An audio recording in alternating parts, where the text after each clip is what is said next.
Dude, did you see that tall guy that was in class H? Yeah, Bro, what the fuck? bro looks like a cyborg. I was like the overalls wrapped up. I was like, if they don't choose this cyborg looking mother, the dude was nuts. But they didn't choose him. That's the I crazy. know that was like, well, I mean, the guy who won was another cyborg as well. So, Yeah, he looked clean, bro. I liked his look. But what's going on with you? dude, they pumped my organs with like 100 Balls. pounds of gas, dude. Oh, No, I'm being serious. So what they do is they obviously how they do my surgery is like they have a robot that like goes in through the side and like repairs it. But the problem is they I this is what they told me. They pump you up with gas so that your organs give like get. people context. I don't think they know what your surgery is. Oh, okay. So I was born with an umbilical hernia. So as I was going through my weightlifting career, like the hernia started poking out a little bit more, a little bit more. And then about 2 months ago, I was like about to take a shower and I'm looking at my belly button. I'm like, what the? I was like, what is it? Looks like an alien about to come out of my stomach. And I was like, what the hell is this? So I like pressed on it and it was soft. I'm like, oh, this is not good. And there wasn't really much pain. I mean, yeah, like on back day, like doing rows and stuff, like you would feel it a little bit. But I was like, okay, I'm getting this done. Like, I can't go on stage looking like this. So called the surgeon and all that good stuff, got that handled. And then they basically make it seem like it's going to be the easiest surgery in the world. They're like, okay, we're just going to use a robot. We're going to go in there. And I'm asking them, by the way, beforehand, I'm like, yeah, I was like, after my surgery, like I could fly to like I could fly to New York, right? Because I have to go to a competition there.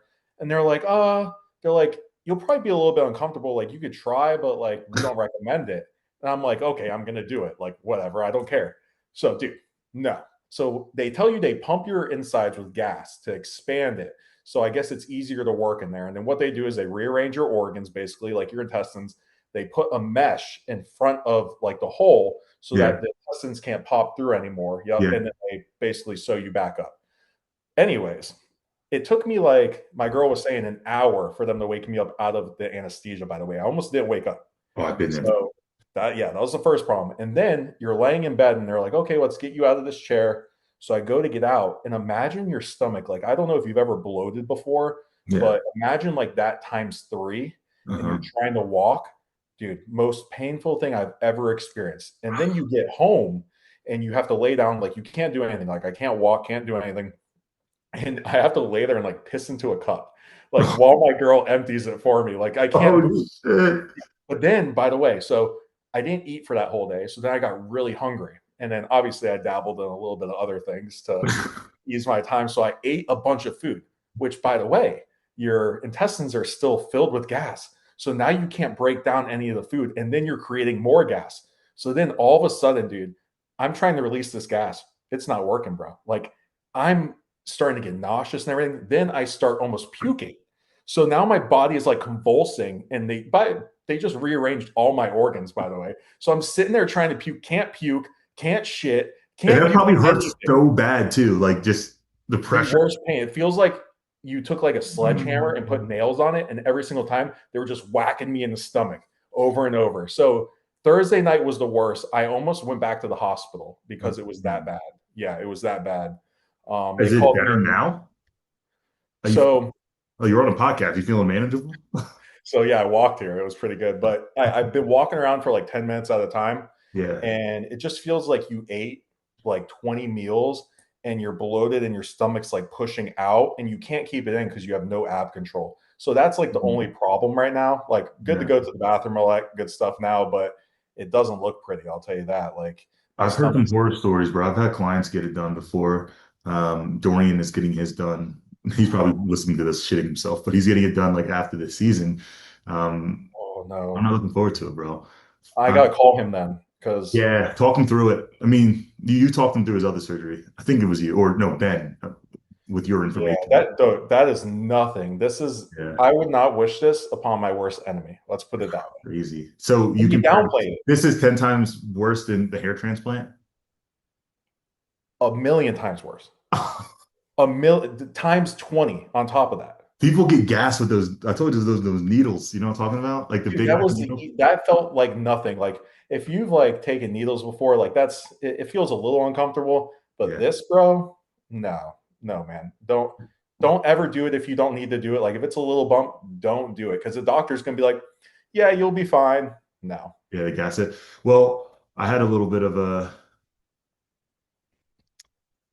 experience today, you can call it a situation. I'm in Sarasota having food with my in-laws, and bro, you know, I eat 99. I tend to eat clean. I have some flexibility now, but like I ate a burger and I didn't really read it. I just figured it was a normal burger. It had a lot of these fixings on it. Like it had this crazy cheese. It came with like an onion ring and stuff, all this stuff.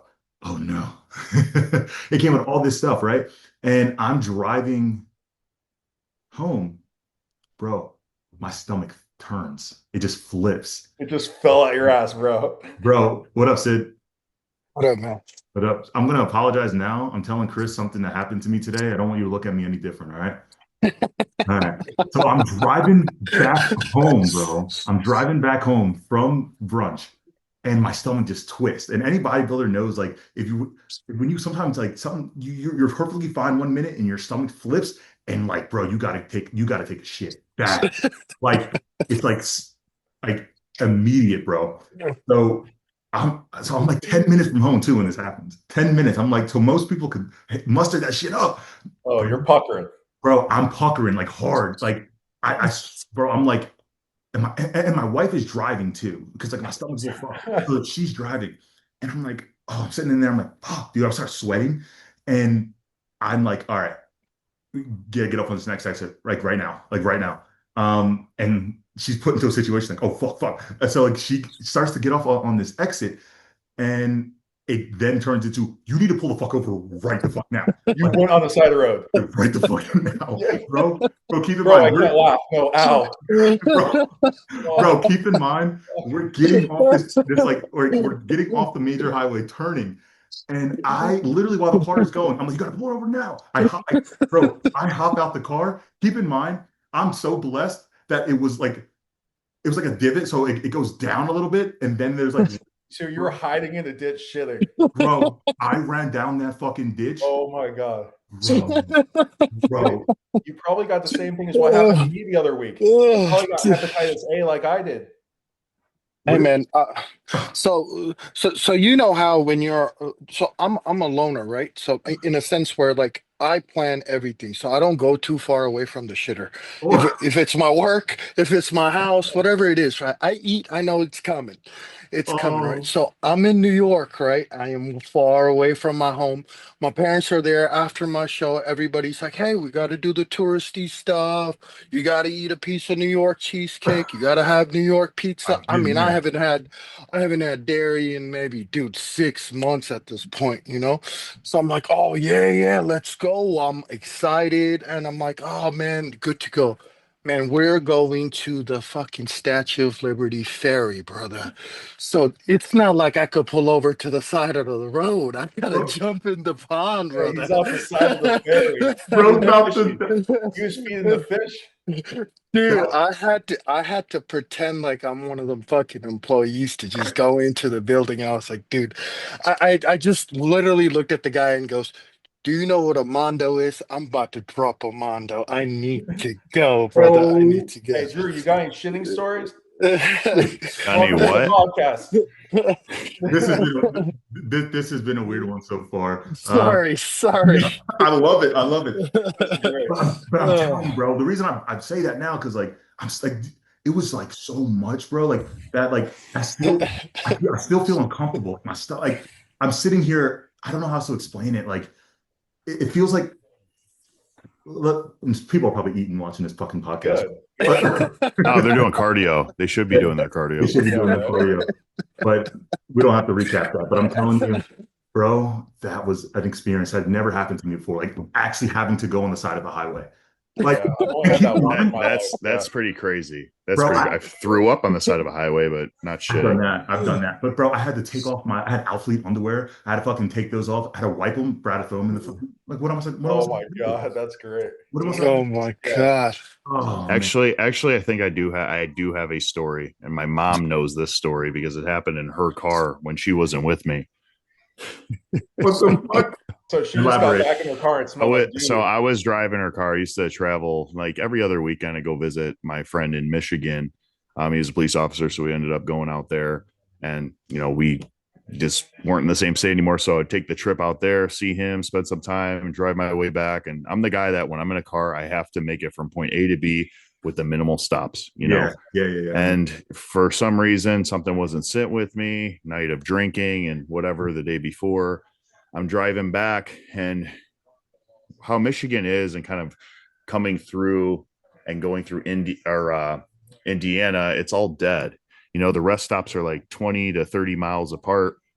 I remember just feeling like my stomach, just the gas was building up, and I'm like, oh, I gotta relieve myself here. So like rip some ass a little bit. And it's like, oh shit. Like, I feel like I'm just going to go. So perfect time for Banks to, jump in here. But anyways, I'm driving up, and I finally get to this rest stop, and, I run in, and I just, fellas. I find we're on a weird topic right now, bro. Wait, what y'all talking about? I need to know. Pretty much accidents that have happened while either traveling or whatever. You'll get it in a second. Go ahead. Yeah. So as I'm driving, I realize I'm trying to let out some gas.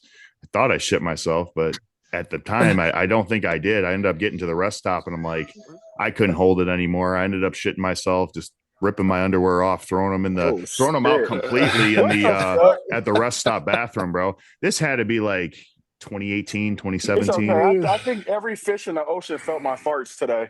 Like, the fuck? Like, since we're on that topic, bro, I was blended It's off the in food, the ocean. man. It's the I food was that you're not blended used off in to. the ocean. Yeah. Bro, I'm telling you right now, people are eating watching this podcast, filling the fuck up. Oh, yeah. Okay. It's all right. So hold on. Before we jump into this, there's so many different places to start. First, Sid, welcome to the podcast, brother. Congratulations on Thank you. overall win. We're going to get to that in a quick minute, but I wanted the fans to know exactly who you were. Erin, my boy, got engaged. Hey, Hey. I did. So I first, really did. talk to us. How you feeling? So, what's crazy is I feel great, and the thing is, I knew it was going to be this trip. I told you guys, it's just me putting my mind at ease and me being at peace and me doing what I do.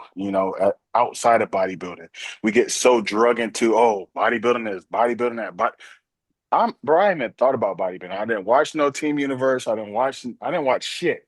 So I don't even know what we about to bring up, but I'm a kind of go with the flow. You know what I mean? But just the trip the trip has still been amazing. I literally just got off the boat from snorkeling, what black people usually don't do, but I did that.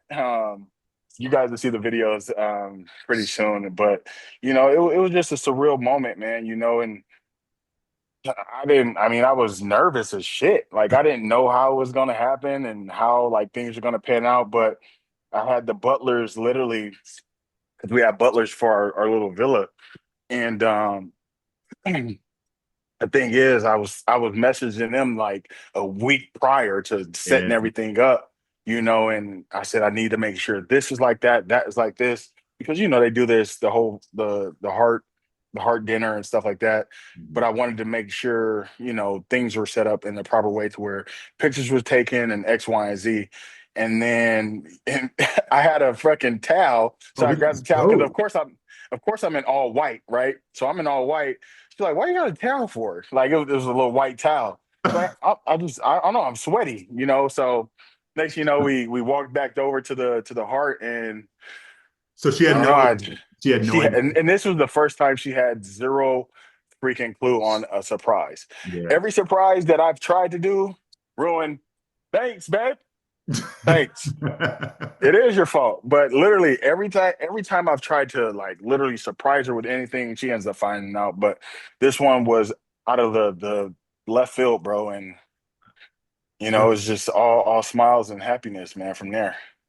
First off, man, congratulations. One thing I want to say is I have noticed a change in you ever since you guys got together. And I think that she is a catalyst, to that. She wants to, you can tell you want to be better. You are more motivated, whether it's business, Absolutely, when you're locked into something, I feel like you're more locked in than you've ever been. I think that's a, you know, Yeah, man, and that's the thing, man, and a lot of people have said it. I mean, from judges to the higher ups to literally everybody, man, and just how I've changed the demeanor, the delivery, like in every aspect of my life. And the thing is, like when I got with her, like I knew, like one, I wasn't gonna get with somebody who was just not on their shit. yeah, So coming into her life and then seeing how she move and shit like that, I'm like, oh shit, I got to be on my P's and Q's because I don't want to be left behind, and I don't want her to feel like I'm a man that can't handle his own either. yeah, So you know what I mean? It was like, so I help her with her businesses, and she even helped me launch my vitamin company. So for the people who know about Elite Essential Labs, is her as well, and we just been a duo ever since we met. Literally told her, I don't know if you guys seen the Instagram post that I posted, but literally just messages ended up DMing her, bro. yeah. And then next thing you know, I told her literally, I think I 3 weeks, remember. 2 weeks. I think I told her 2 weeks after meeting, like, you gonna be my girl or what? And then she was like, I don't know. And then I said, fly to Dubai. And then next you know, bro, she just started looking up flights and flew to Dubai. And that was the first time we met ever. And people were in Dubai was like, bro, y'all seem like y'all been together for a long time. So the connection it was there. It was instant. You know how when you meet somebody and you kind of try to fill them out and it's kind of weird and shit. Yeah, I didn't have none of that. I didn't have none of that with her. So it was easy from the start. That's good, it was man. easy, really easy. I'm proud of you, man. And Sid, Appreciate it. this past weekend, was your significant other there? I'm not sure if you're married. I Yeah. thought you had like a big crowd, like a massive crowd at Universe, and seeing their energy and seeing how much she was cheering and the emotional for you, like I don't know, it seems like you have like some of that good support system around you too, man. So I don't know. So, in the past shows, I've never had anybody there because I'm kind of like a loner, right? So I like to just get my. So if my daughter's there, if my wife's there, I'm always going to be worrying about them because they're always my number one, Yeah, no matter what. I mean, I'll put them over me, so I'll always try to prioritize them. So I've always been like, you guys can't come. Let me just get this done and I'll come back home. But this time around, I Yeah. was like, you know what? I'm gonna really enjoy this. This is my hometown that I grew up in. I'm right. coming back to it. So I mean, my entire boys from high school, I mean, growing up, my parents, my mom and dad was there, which was really sweet. They got to You're witness from New York? something. You're from New I'm York? from, yeah, I'm from Long Island Oh, originally. okay, okay, That's got what's you. up. So are you flying? Are you in an airport right now? So I'm in Washington. Yeah, I'm in the at the DC airport right now. So my Okay, layover happens to be really long. So I got we you. went out to DC, just kind of saw the Lincoln Memorial and all of that stuff with my wife and kid. And so Dope. Well, so before we get to everybody else, because typically what we do, we start to review class A, B, so on and so forth. When I saw you backstage, it was different. And I don't know how else to explain it unless you were there. You had this separation in your physique without even flexing. You had a massive presence backstage without even posing. You demanded attention. And I remember one of my buddies who actually turned pro in the class just below you. He said he saw you and he was like, I really hope this motherfucker is not in my class. And you were giving that vibe off consistently. And I felt that and it was very visual. So first things first, man, tell us a little bit about yourself. You said you're from New York. How long have you been competing? How many national shows? And I have to show the people your physique, man, because again, it speaks for itself. Bro, he was in a shirt. I think I saw like an Instagram video of him, and he's just walking around in his shirt, and you could tell his structure was above everyone else's just in a shirt. Yeah, thank you. So, it's a lot of maturity here. But yeah. so again, how many national Damn. shows is this for you?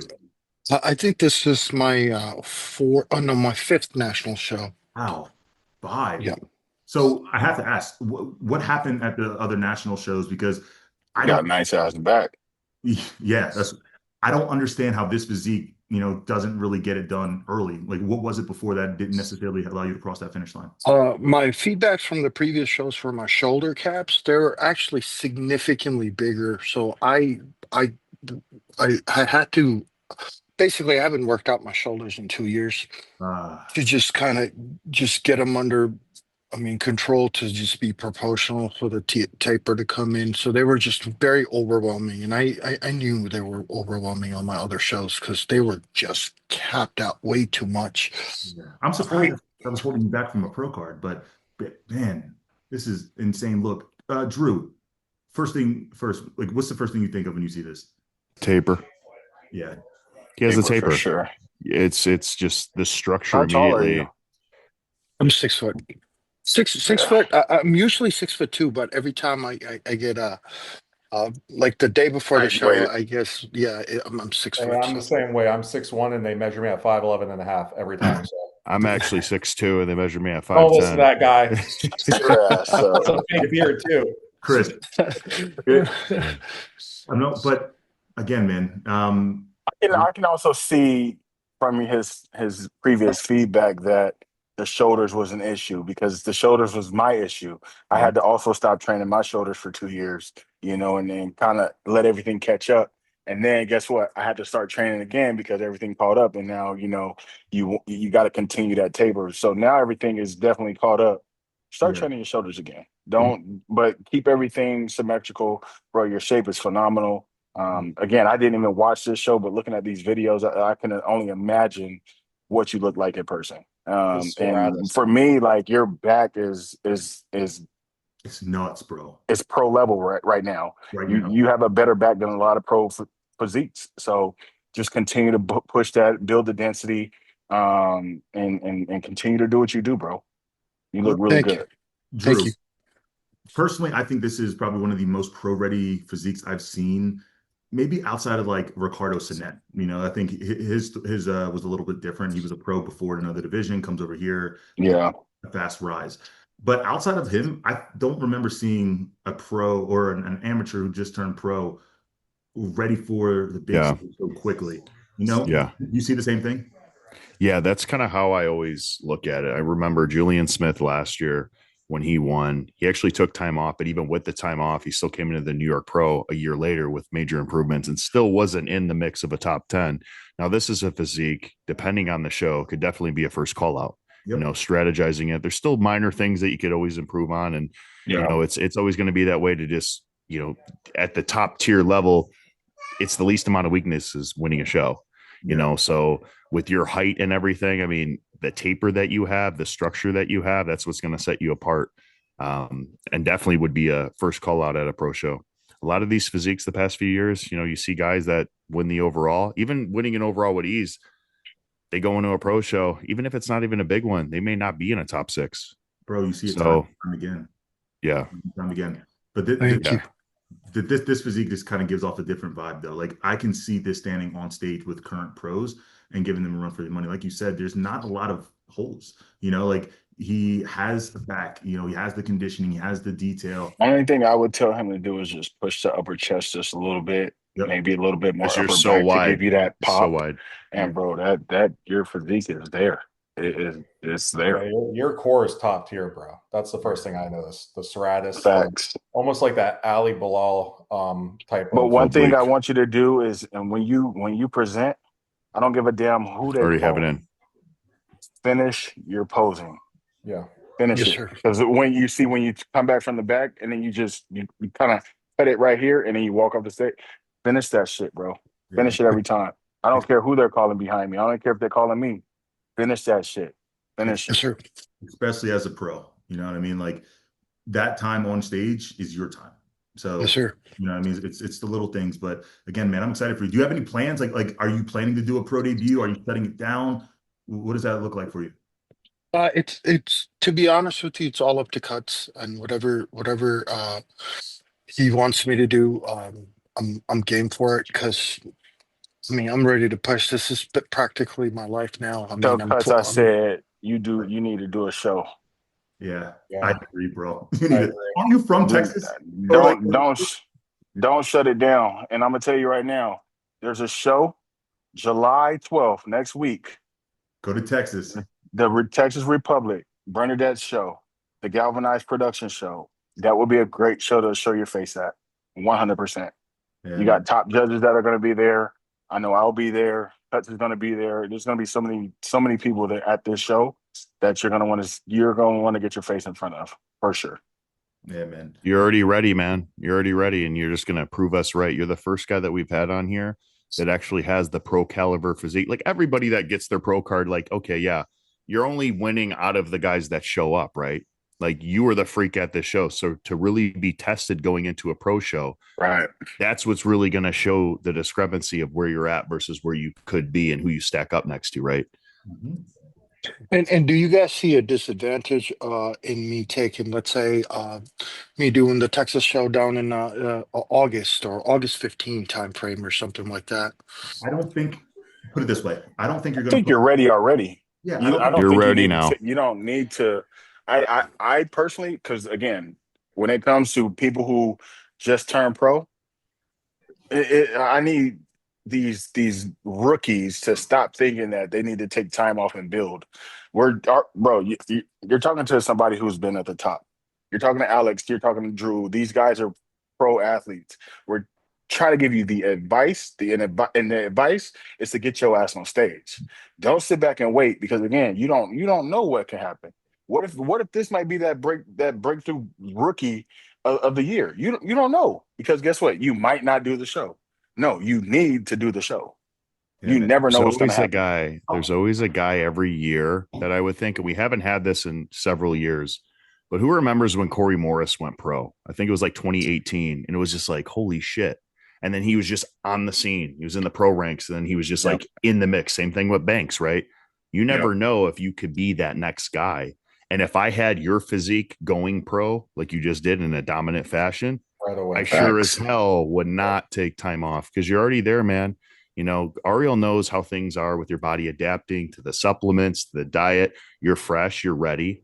And the thing is, one thing I think Cuts might do and what he could do for your physique for this pro debut is just feed you a little more to fill out the upper chest just a little bit, and that's it. Your conditioning is there. You don't need to do shit else.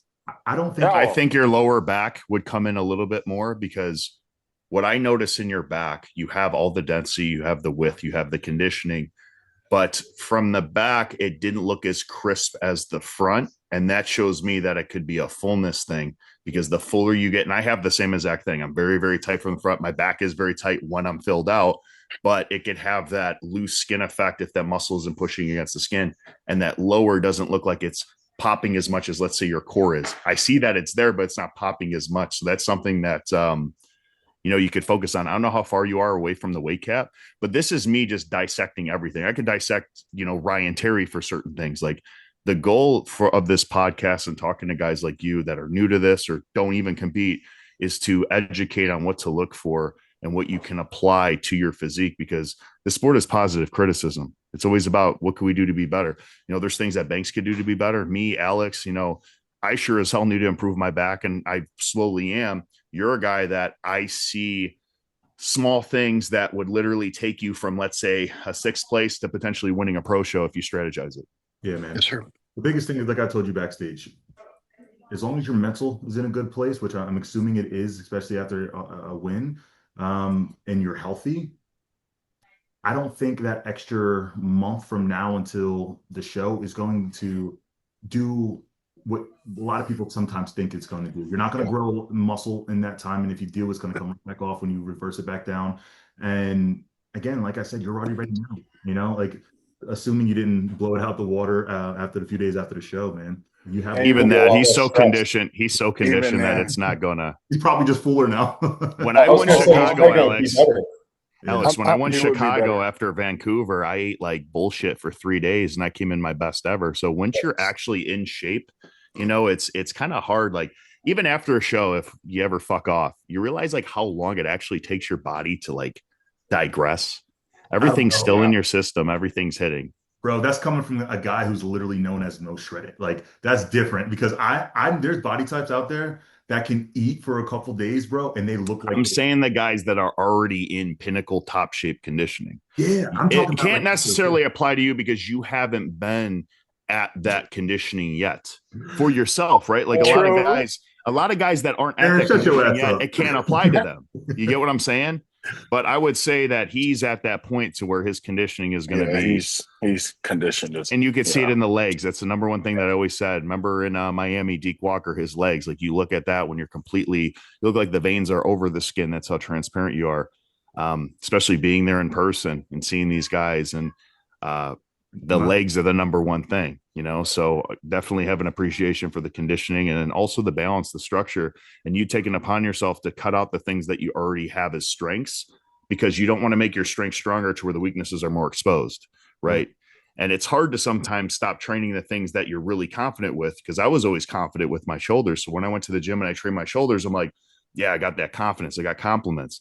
But it's like, you know, I want to keep training them. So I have that, but I can't keep training them because it's not going to allow me to place where I need to for the criteria of the sport.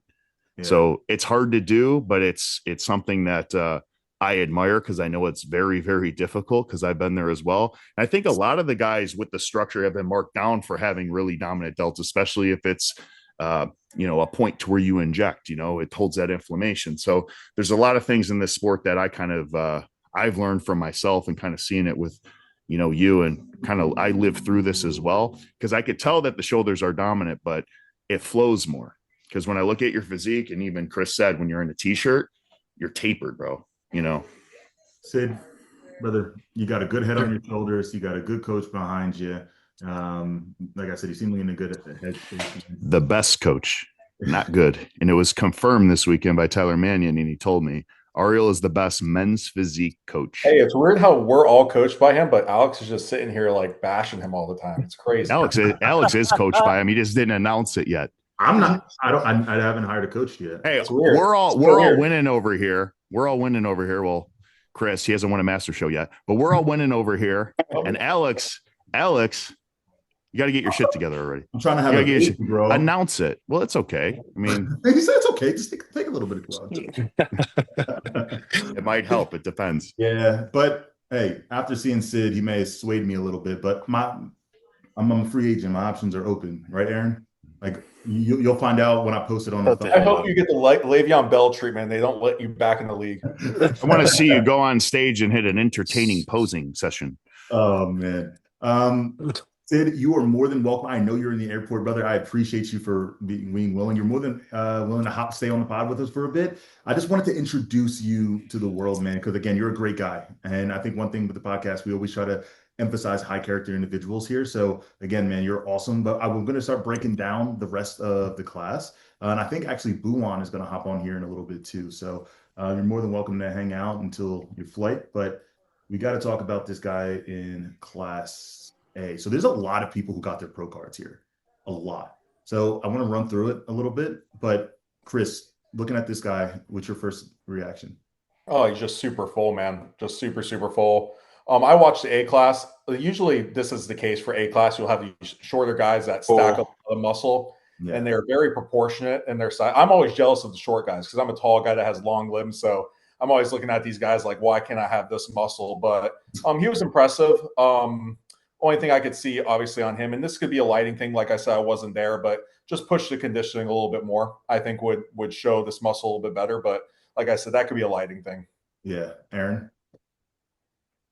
I like his posing a little bit. You said you like it a little bit? Yeah. I just think if he that right arm that's free, he can show that lat a little bit more. And he's flexing his arm, you know, and he got a decent back. I mean, again, the push to conditioning and see what happens. But any of these guys who just went pro, I don't care how you look. Test the waters.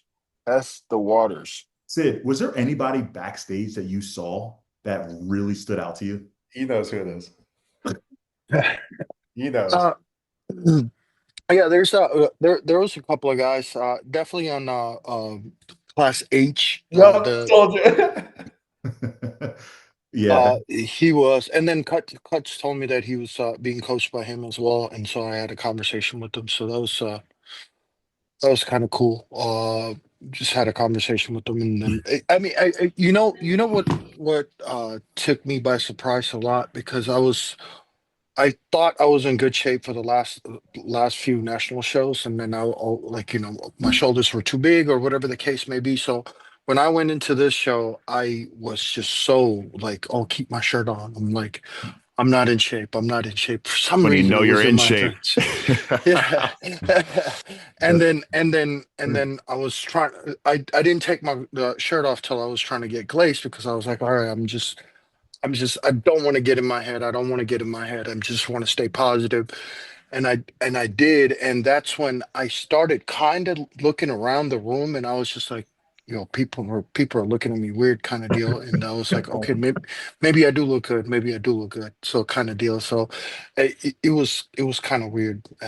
Just coming from that, like, not doing good, thinking I was gonna do too, where I'm like, okay, I'm gonna stay here. So if I was a 10 out of 10 this prep. Yeah. So, but I'm gonna stay here just so I don't get my expectations up like I did for the last Exactly. shows. And then It's when it did happen, it was great. That's key.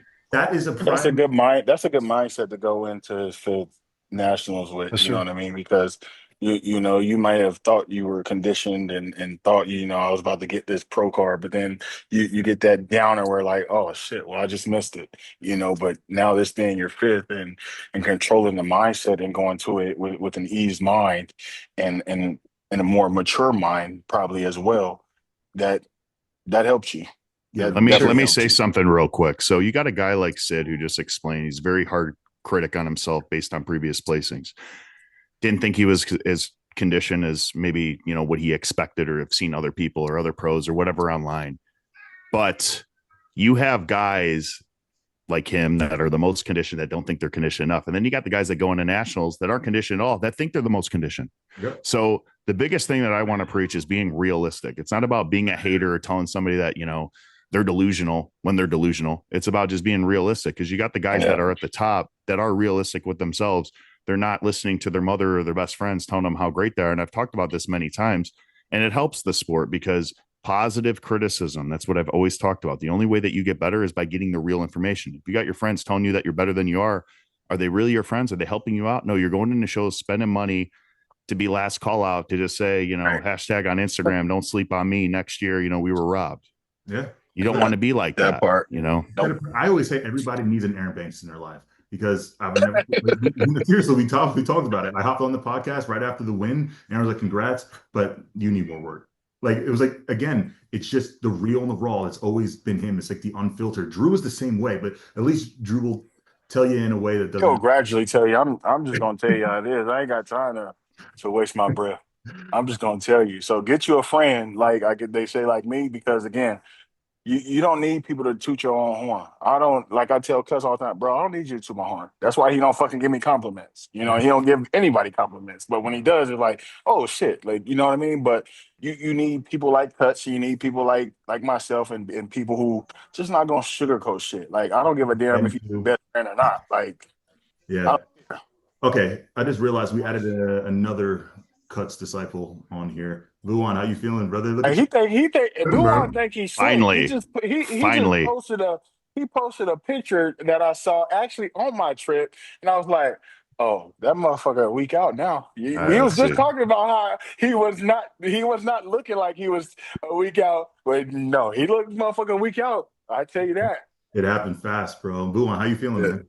Good, man. How are you guys doing? Hold on. First of all, good, man. My boy got the Machiavelli background. Like, look at him, bro. He got the whole Scarface Tupac background. Yeah, he looks like Batman. Me at 8 p.m.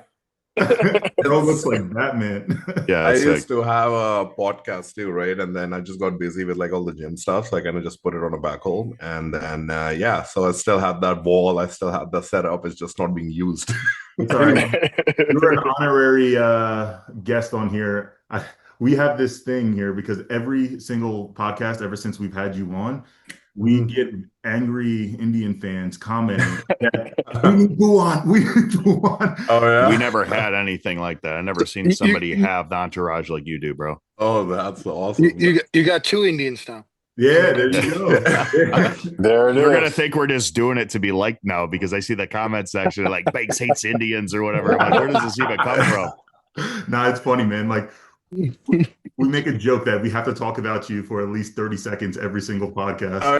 And then we add his picture to the background. So we add a picture. And then they call it out. As far as I know, it's kind of like it's a No, mixed thing you'll get. You'll get a lot of like the support and the positive stuff, and you'll also get a lot of the guys that do not like me at all. They'll also spam like, why are we don't see that though. on him? We don't see that. Yeah, that's good. Yeah, I get death threats, dude. Yeah, Chris gets death threats now. Oh, you know what? I got DMs some today about you alone. So, yeah, did I wait? Did I ever tell you guys I got death threats after Toronto because Shun's fans are crazy, bro. Wait, he does have a massive fan base. Oh. Yeah, he's got like 300,000 followers. It's all Japan, and I had to translate some of the characters. Oh, you were like translating their. I was getting like these death threats, and the guy that would comment on the photo, I had him DMing me, DMing other people that I tagged. It was crazy, and it was multiple people. After you. Yeah, it was pretty crazy. So I could only kind of see how it is with even the Indian side of things and whatever. I know. I mean, Brazil is pretty bad too, but I feel Middle East is the worst. Yep. Then I would say it's like the Brazil, and then the Asian countries. Brazil's crazy. Why do you think so? Yeah, do you think it's a cultural thing? Do you think it's more of a cultural thing because they look at bodybuilding more like a sport? So, Yeah. But that's the thing. You're like a soccer or you're playing cricket, right? Like they're hardcore. Like they've killed each other. And there were games between England and India back in like 90s. People used to die like in bars in England because a cricket match was won by India or the other way around. It's just that's some wild shit. Y'all hear me? It happens here too, though. Like NFL, like I'm pretty sure in the US, NFL and basketball, like fans can get pretty wild. Depends on the city. Depends on the city. Philly's but pretty that's bad. The thing, like you got to understand when you're talking about these other countries. That's the only sport that they have. Yes, like we have true, MLB, exactly. NBA, NFL. We have cricket. We have every sport that you can think of. Other things that kill each other over, not just one But thing. the only thing other countries have is either soccer, which they call football, and bodybuilding. That's all they have. So when you got a country that's got billions and billions of people, and that's all they have. I just think there's a difference in how the sport is perceived. Like bodybuilding here is not perceived as the same intensity as football or basketball, whereas in Asian, Middle East countries, bodybuilding is at the exact same level. If you win World Cup. If you lose, you basically lose the World Cup. So you're gonna get hated on as much as if you were to lose a Super Bowl.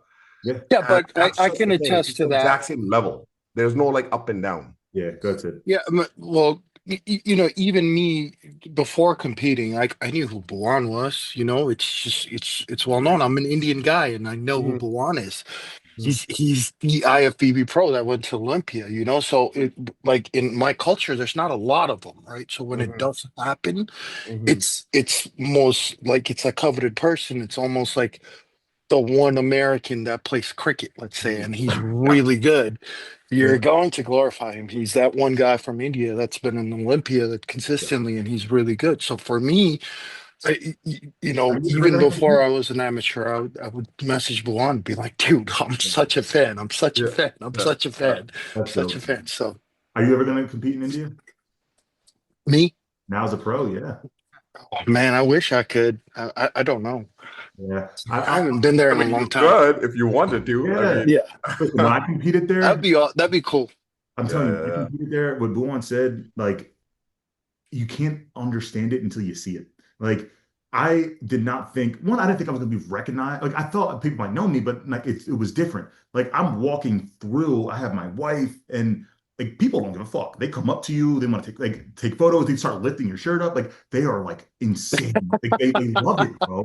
They love it. They're passionate. And I haven't felt that in the States. That's why I think the biggest difference in India versus some of the other Asian countries. I know Erin competed in some of the Asian countries, and Brazil is also a very big country to compete in. The biggest difference is the ability to speak English. Because in India, English is very well spoken, right? And it's like. We talk in English, we write in English, so they're able to really relate. Whereas if you go to Korea or if you go to some other Asian countries where it's probably just as big, but you're just going to have a language barrier. So you're not going to be able to have that. You might be able to have fans, but you're not going to able to be feeling like things that you felt, Alex, when you were able to like talk to them. They were able to talk to you. Exactly. That's what makes it that much better there. I guess I might got to come to India then. I got to come chill with Bhuwan for a little bit. Well, yeah, like the gym's almost done. So you guys, like, now there's a space to like actually chill and, work out and compete. We should all do the Sharu Classic or the one in Delhi, whatever it is. Or the Delhi and Mumbai now. You got to do the Mumbai one now. I think I'm going to do the Mumbai one next. Yeah, that's a very packed city, Mumbai. Yeah, I went to New Delhi. Oh my God, man, it was a culture shock, man. It was awesome. I got to really experience like a different way of living, and it made me appreciate my way of living, but also educated on another one, which was cool. Before we jump on to the next topic, we were talking about this cyborg who stepped on stage, because Sid, you said that you were really impressed with his physique. I'm not sure where he ended up in the overall. Was he next to you? No, I think he was like third or fourth, because the guy from Class B was next to me. Class B. Okay. Yeah. We'll get to him in a quick second. But yeah, when I saw this, guys, keep in mind, I think he's like 6'3", 6'4". Oh, right? Yeah. Yeah. So he's a huge guy, and he's like the tall guy in the tallest class. Yeah. So first things first, Erin, what do you see when you look at this physique? And it has to be like Corey. Got crazy taper. His arms are fucking big, huge. I mean, he looks good. Yeah, he looks good. And you know me, man, I'm gonna always support my tall fellas. So his back looks a lot like Corey's too. Go to his back shot, you'll be like, holy, it's very close. Yeah. First thing I realized though, don't do that, boy.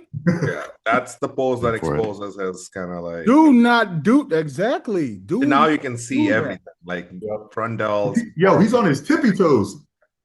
Yeah. Don't do that, boy. Yeah, and get off your tippy toes. You're tall as shit. You don't need that. But first thing, obviously structurally, it's insane. He needs to stop training arms, have a little bit more upper chest, and he needs to get his gyno fixed. But I will say this dude demanded your attention. Okay. Chris, I was waiting to disagree with you, because I'm like, no way he has a Corey Morris back, because I was just kind of seeing the lats from the front. Now that I'm seeing it, it's very, very similar. The structure that he has is a traditional back, kind of like a Ricardo Sinet. Bro, do not pose on your tippy toes. I don't know why he's posing. Probably doesn't even know he does it, to be honest. It's probably a nerve thing. Well, he's an amateur, right? So he just turned pro. Right? He just turned pro. Yeah, so I mean, yeah, he has. Come on, bro. I mean, you know, as an amateur, you can look at any amateur, right, and then take their mindset, because of course they look at pros compete. There's not one pro that stands on their damn tippy toes. So it's like you can't learn that from. So I don't do right. It's a nervous tick, or it's just something that he doesn't notice he's doing on stage. I know people like pull down their shorts all the time, or like that's why they keep the arm. Yeah. So it's just like one of those things that he probably doesn't realize. Again, you got to understand that's all part of posing. Yeah. Maybe if he wasn't on his tippy toes, he would have probably placed second to Sid or something. Like you never know. It is just something that you don't want to do. Yeah. I always tell myself whenever I'm posing that the only people in the room are the judges. I'm just performing for them, almost like it's a posing seminar and I'm doing it for them.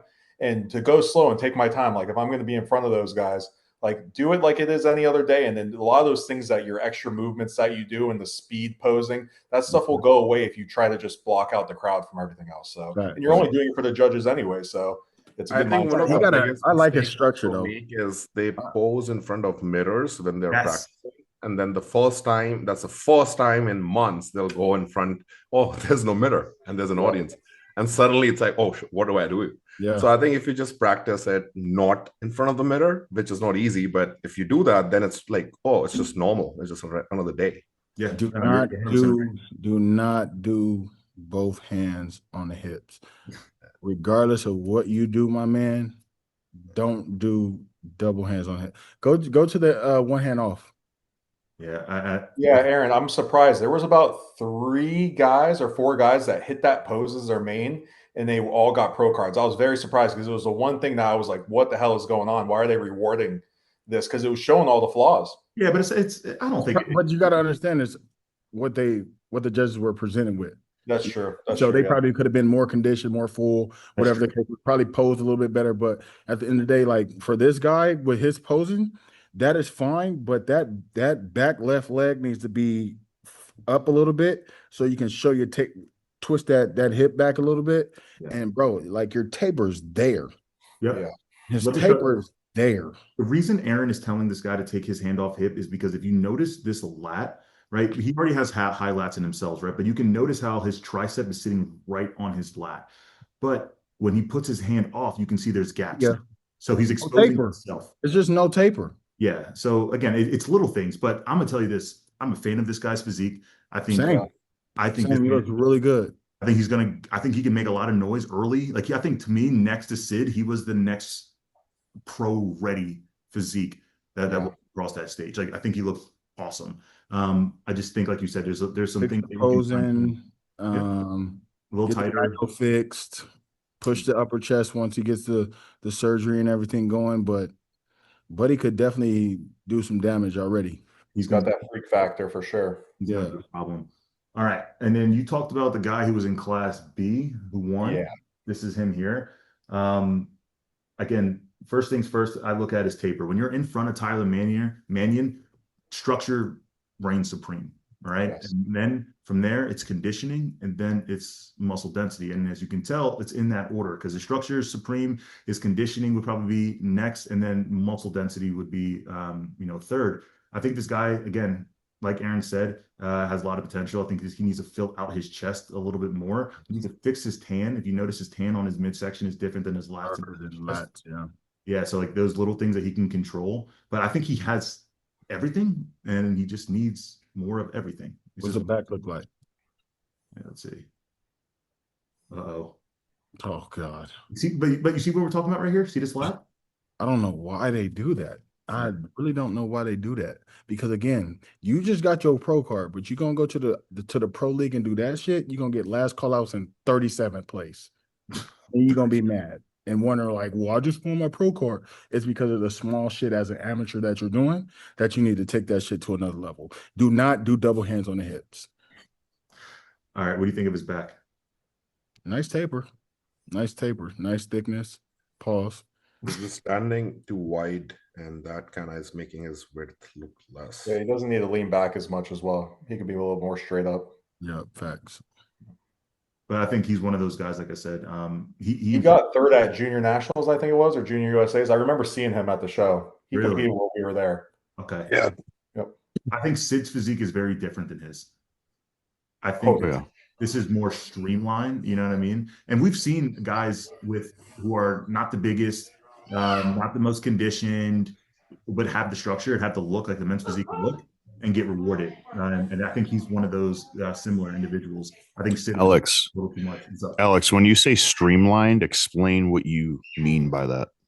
So when Sandy was on the podcast, we talked about men's physique athletes not having a freak factor, right? Like there's not one thing that dramatically stands out. I think to me, the freak factor is more in the structure. That's the freak factor of a polished athlete. Their density isn't, off the charts. There isn't one specific muscle group that is standing out, compared to others. It's more of I don't want to say downsize, but it's a less heavily dense muscle, a clean look. I don't want to say lack of grain, but I guess you could say like my look in like Miami or New York, it was more of a streamlined polished physique, whereas Chiron's wasn't. Versus your to yourself, or just streamline in the lineup to everybody else? I think my physique is more generally streamlined. It's it's more of a streamlined, polished physique, I guess you could say, because I'm not razor sharp. Don't get me wrong, like we can get there, but I'm not razor sharp. I don't have certain muscle groups that are dramatic compared to others. It's just more of a streamlined look. Oh, hey, Alex, I have a good example for you. I think you were right in using that term, Alex, that graininess versus being super dense and conditioned. Yeah, like exactly. That's the line. Yeah. And I think another way to look at it would be Ed Von Palmero in 2020. Yeah, yes. Exactly. But he was streamlined to his previous look. To his previous look. Exactly. Yeah. Like one was so dramatic and more muscle bound, while the other one was smaller, less muscle, and also his waistline had. Another guy would be like Ricardo Croce. Like he also like always is on that line. always like between too grainy or like just dense enough. Yeah. The reason I asked is because the guy that you just showed, you said he was more streamlined than Sid, but Sid still had really, really good balance front to back. So I wanted to see the discrepancy of what you meant by that, so then other people could also understand it. I wouldn't. Well, I don't think Sid is as I wouldn't compare. I wouldn't say he's a streamlined physique. I would think when I see him, like, oh shit. Like I don't think when people see. It sounds bad to say this. I don't think the wow factor, like Ali, how Tyler like, explained it. Same thing with that cyborg guy you were saying. Like it's a wow factor when they walk out. But I wanted to get a definition from you of what you thought streamlined was, and I kind of wanted to get it from everybody else. I thought that like a segment of this kind of, what do you think streamlined is? Yeah, like, okay, how about this? What do you think the men's physique look is? I think like Banks already knows what we're gonna say. That NBA logo, you know. And to be honest, man, streamlined, because again, you've had guys who had a more of a boxier look who've streamlined their physique. You know what I mean? So I think it's usually bigger, but not everybody can. That's the thing. So the guy, you guys haven't even had me do a review on any of his physiques yet. He keeps skipping over me.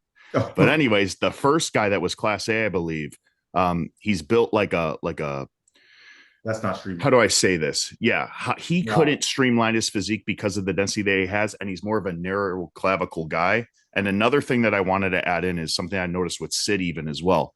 When he comes out, his abs are flexed, but his obliques aren't really in that sweet spot yet. And then when he loads up and then he hits it, then they come in. Yes. The biggest advice that I could give to guys that I have seen do this the past weekend, when you come out on stage, try your best to make it look effortless to where it's still in. Like when Ali walks out, they're tight. And I use Ali as an example because I think he has the best core that has ever been in the IFBB. So see how he doesn't have it yet. And then boom, now he's in it. I noticed it with the guy in class A. I noticed it with a few other Gilco videos of guys walking out. So they're only going to judge you based on what they see in living color. So it's not something that could hurt you. But for example, if you had an identical guy that came out on stage, but just had his obliques tight from initially walking out, because Sandy even says their eyes are on you from the moment they walk out. I believe Steve Weinberg already knows who's winning before you hit a pose. Those are the things that they're looking at, right? It's marginal. Yeah. I think at the game, it's marginal. You hit your sweet spot. See, you're flexing your abs, but sometimes you can flex your abs and not have the obliques in. And especially when you're walking, it's a little bit different. So it's something subtle that you could kind of change and add to your routine, because as you come out for, your pro routine, when you make your pro debut, hopefully soon, you'll be able to show the strengths from every possible angle, even if you're on the sidelines, because they're always judging you. He does the same thing. See how he just kind of walked when he walked up. He wasn't really tensed yet in the core, and he looked down. It's almost like a sense of confidence that they might lose that feel. Like when the judges are looking at you, they want to feel your presence. When you kind of look down and you're just like kind of, okay, now I'm set. Now I'm going to hit it. You want to come out from the gate, like literally in shape. When Banks comes out, his abs are tight. His chest is up. He walks really slow to the line. He sits there. He has the confidence. He hits the back pose one more time, goes back. Ben Quill's the same exact way. He walks out, takes a deep breath. A lot of these top guys and these posers, that's what it is. And it's knowing your surroundings and going on stage and like, hey, listen, I'm going to pose like I'm posing for nobody, like kind of like Chris said, he's coming out like he's at a seminar just demonstrating, like, I'm going to give you a show. I'm going to show you judges what I worked on, not like I'm going to pose for the judges. No, I'm going to show them what I worked on. Yeah. No. I completely understand. And I think I did not prepare. That's probably the reason why my obliques weren't out, because the only way you could come out is from the right side of the stage, right? Yep. And that was the only way you're coming out. Not used to it. And no, but I'm completely covered in tattoos on my right side, so it's really dark and you can't see. So I had to literally. Oh yeah, I mean, I am covered. Oh, you're really tatted up, shit. Yeah. So, I didn't even tell on stage. When you're peeled, tattoos do not matter. For everybody that's wondering, tattoos do not matter, because when you're peeled, you're still going to see everything. Bro, my whole chest is blasted. Yeah, I got wings right here. And we get so dark that it's almost like your natural skin color by the time you get that light with the glaze, you still see everything, So Andre Ferguson has his New York skyline tattooed across his back. Yeah. So I think I was just overthinking to where it's like, oh, I want to give the best. So I'm going to come in and I'm going to turn, then come in and hit. I think I noticed it.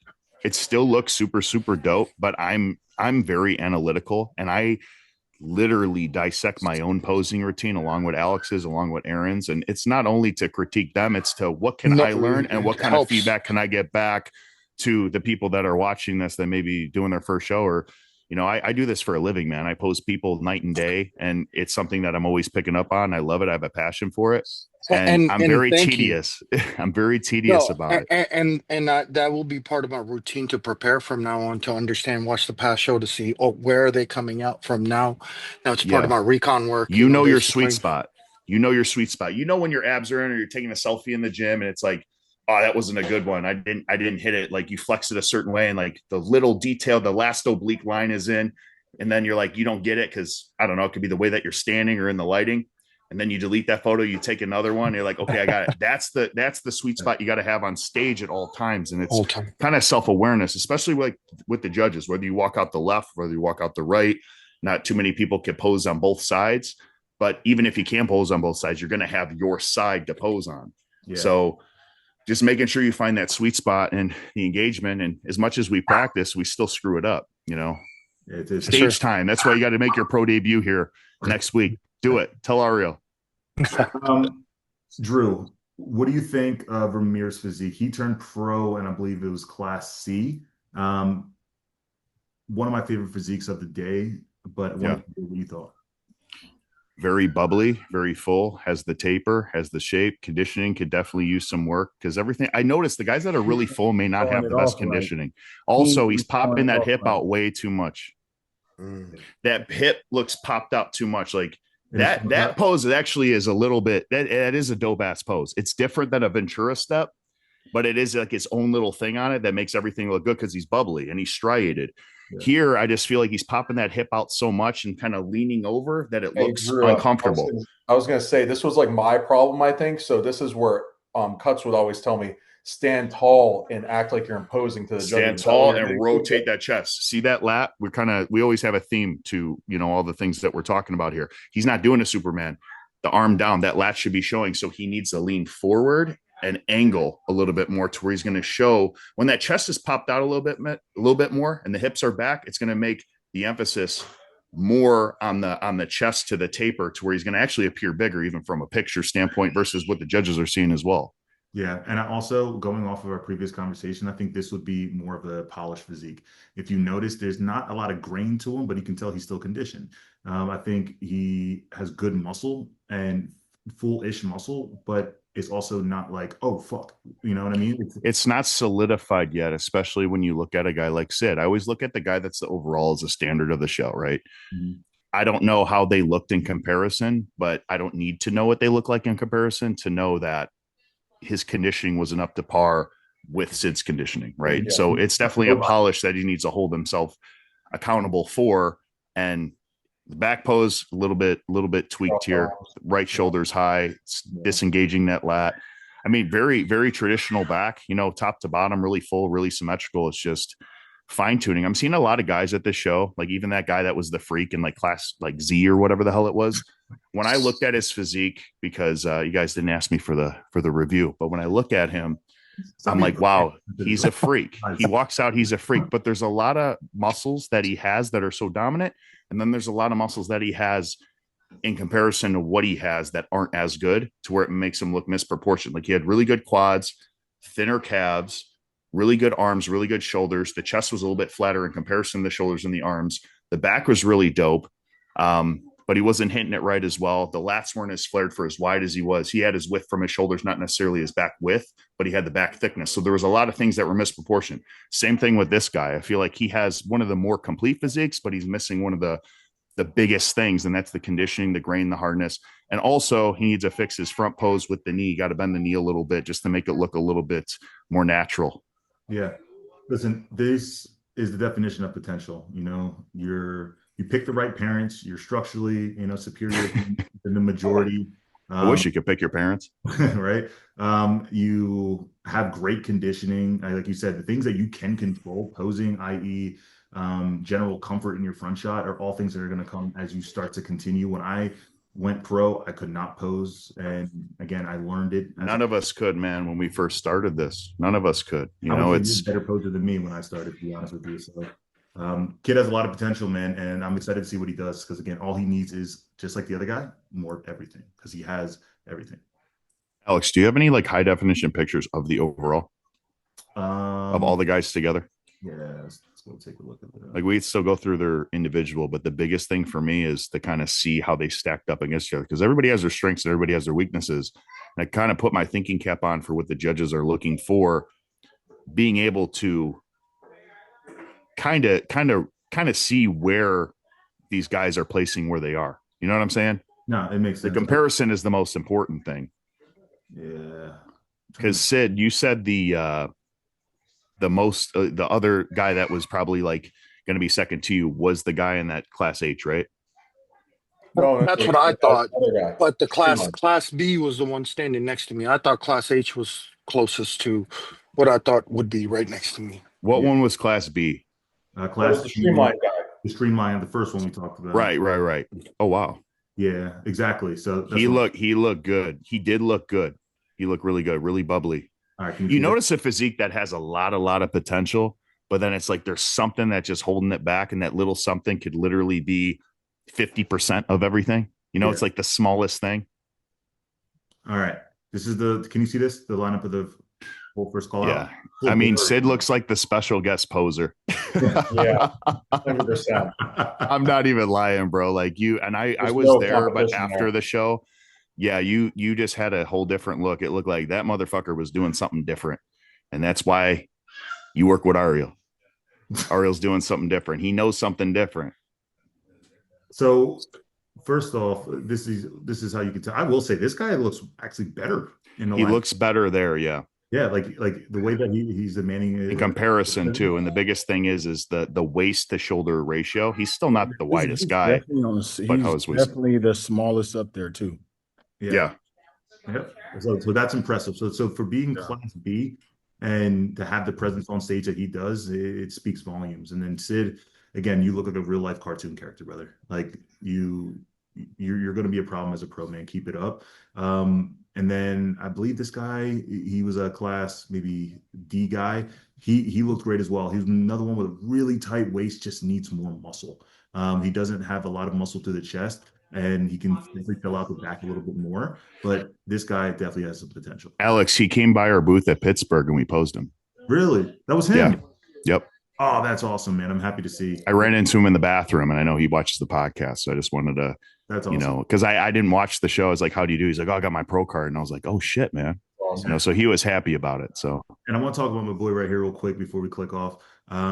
This is my boy, Matt. He's actually my training partner. And just one of these guys who might not have the most genetic potential. Like, you know, like he might have the least genetic potential of anybody on here, but he was one of those guys who controlled his variables really well. And he maximized his potential. And he showed up and showed out. He grew so much in 2 years. He looks like a different person. So much, man. He grew phenomenally. And again, like I said, not the best genetics, but works his fucking ass off. And again, he placed second at a regional show a couple of weeks prior to that and brought a way better package here. Way better. His posing was way better too. That's something that I talked to Mike a lot about. Yeah. And it was probably nerves and I basically copped it up to him not being on stage for 2 years. I mean, that's a big deal. Yeah. So he got the cobwebs off and then showed up here, and you could definitely see the difference. Yeah.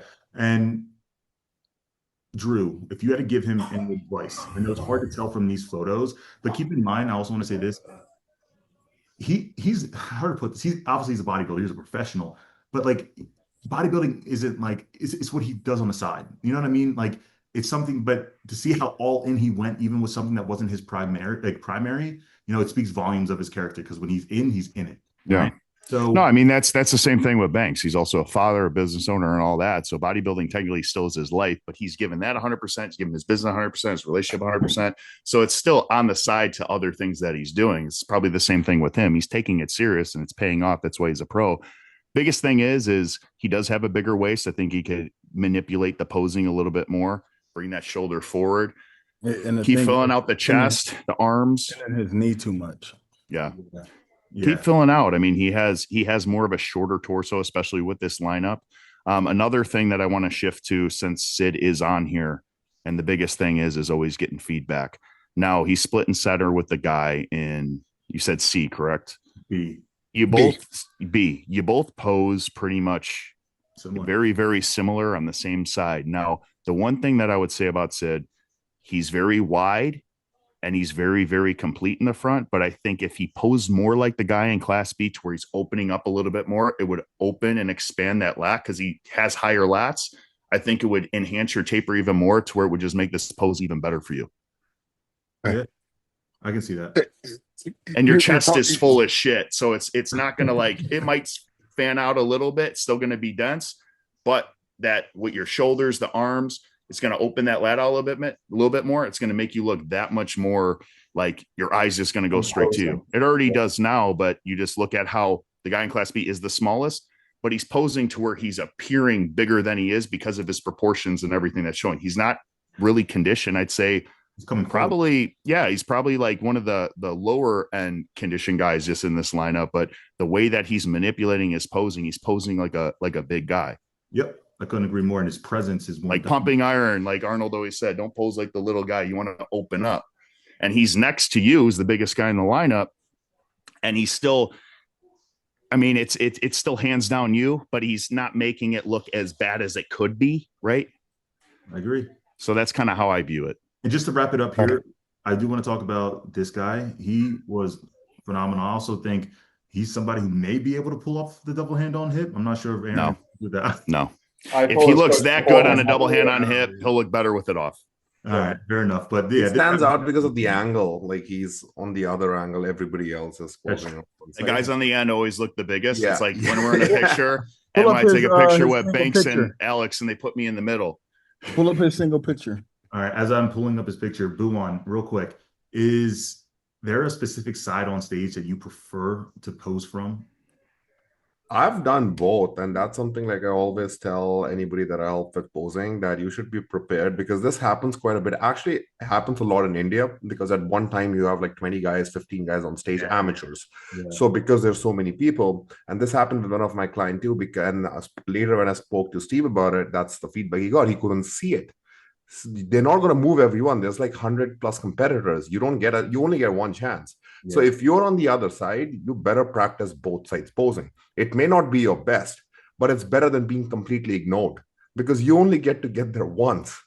So I like to just pose for both. Obviously, I have one strong side, and 90% I want to stick to that. But if by chance I'm at the very end of the other side, which is like the left side, then I would want to, I would shift it, which has happened to me in Toronto, actually, in 2023. You can switch both sides? Yeah.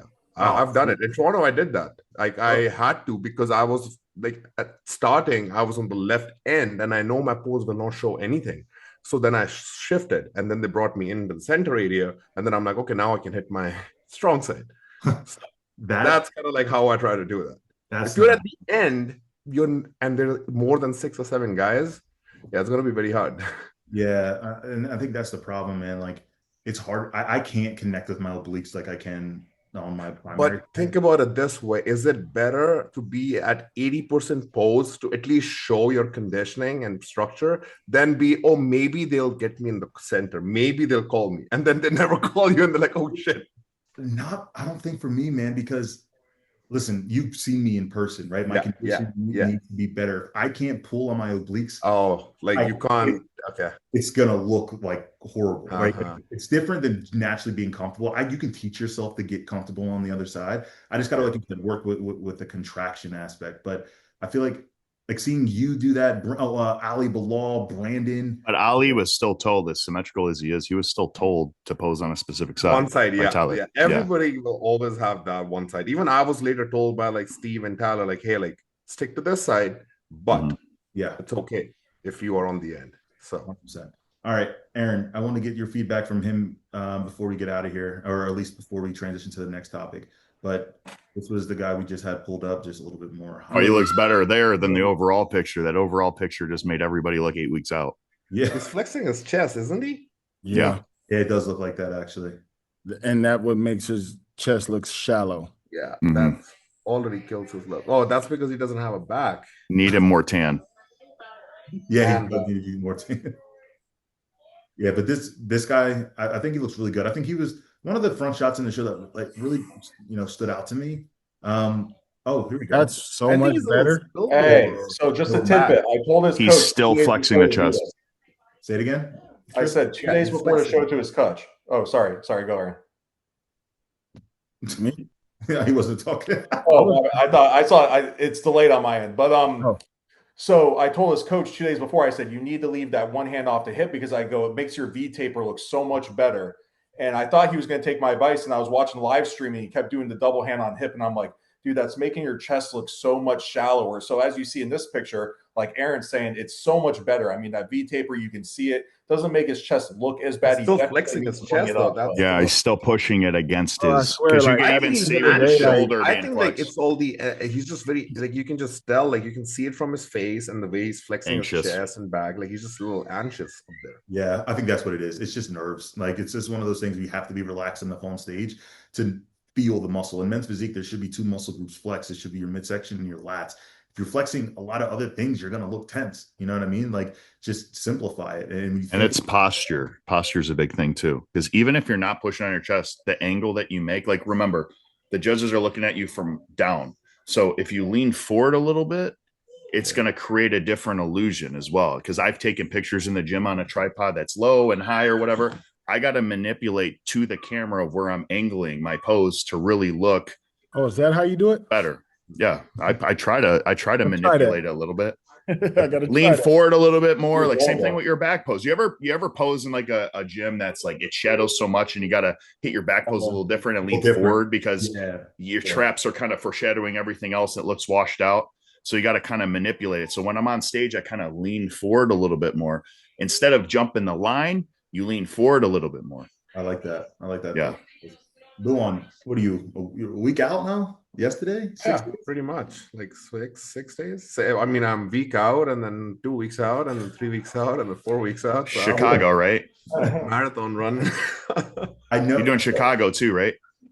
I mean, Ariel wants me to do it. I wasn't originally planning on doing that one. I wanted to do the Texas on August 8th, but it seems like I might have to not do the August 8th and shut it off on July 20th. You get a ring. You get a ring if you win. Oh, really? Maybe I'll give it to you. Is that what it is? Yeah. Oh, that's cool. Abasai won last year, and he had a dope never ring. Gone to Chicago to compete. Like, I just never looked at that show as like, oh yeah, I really want to do it. Yeah. So it's close to me. It's like a 6-hour drive and an hour flight. So I'm like, oh, that's pretty cool. May as well. Yeah. So yeah, he wants me to do it, so I might actually do Just that. make sure you look for that show, bro, because the lighting isn't the best. No, it's a new venue, Alex. First time ever. It was my first show ever in 2015. And they always had the same venue and switched it the year I didn't do it. They was moved it at the hotel by the airport? No, this one's in Rosemont. So last year was in Rosemont. It used to be in Tinley Park, which was a smaller city that was in a convention center with like terrible lighting. They were like orange tinted, kind of like Toronto.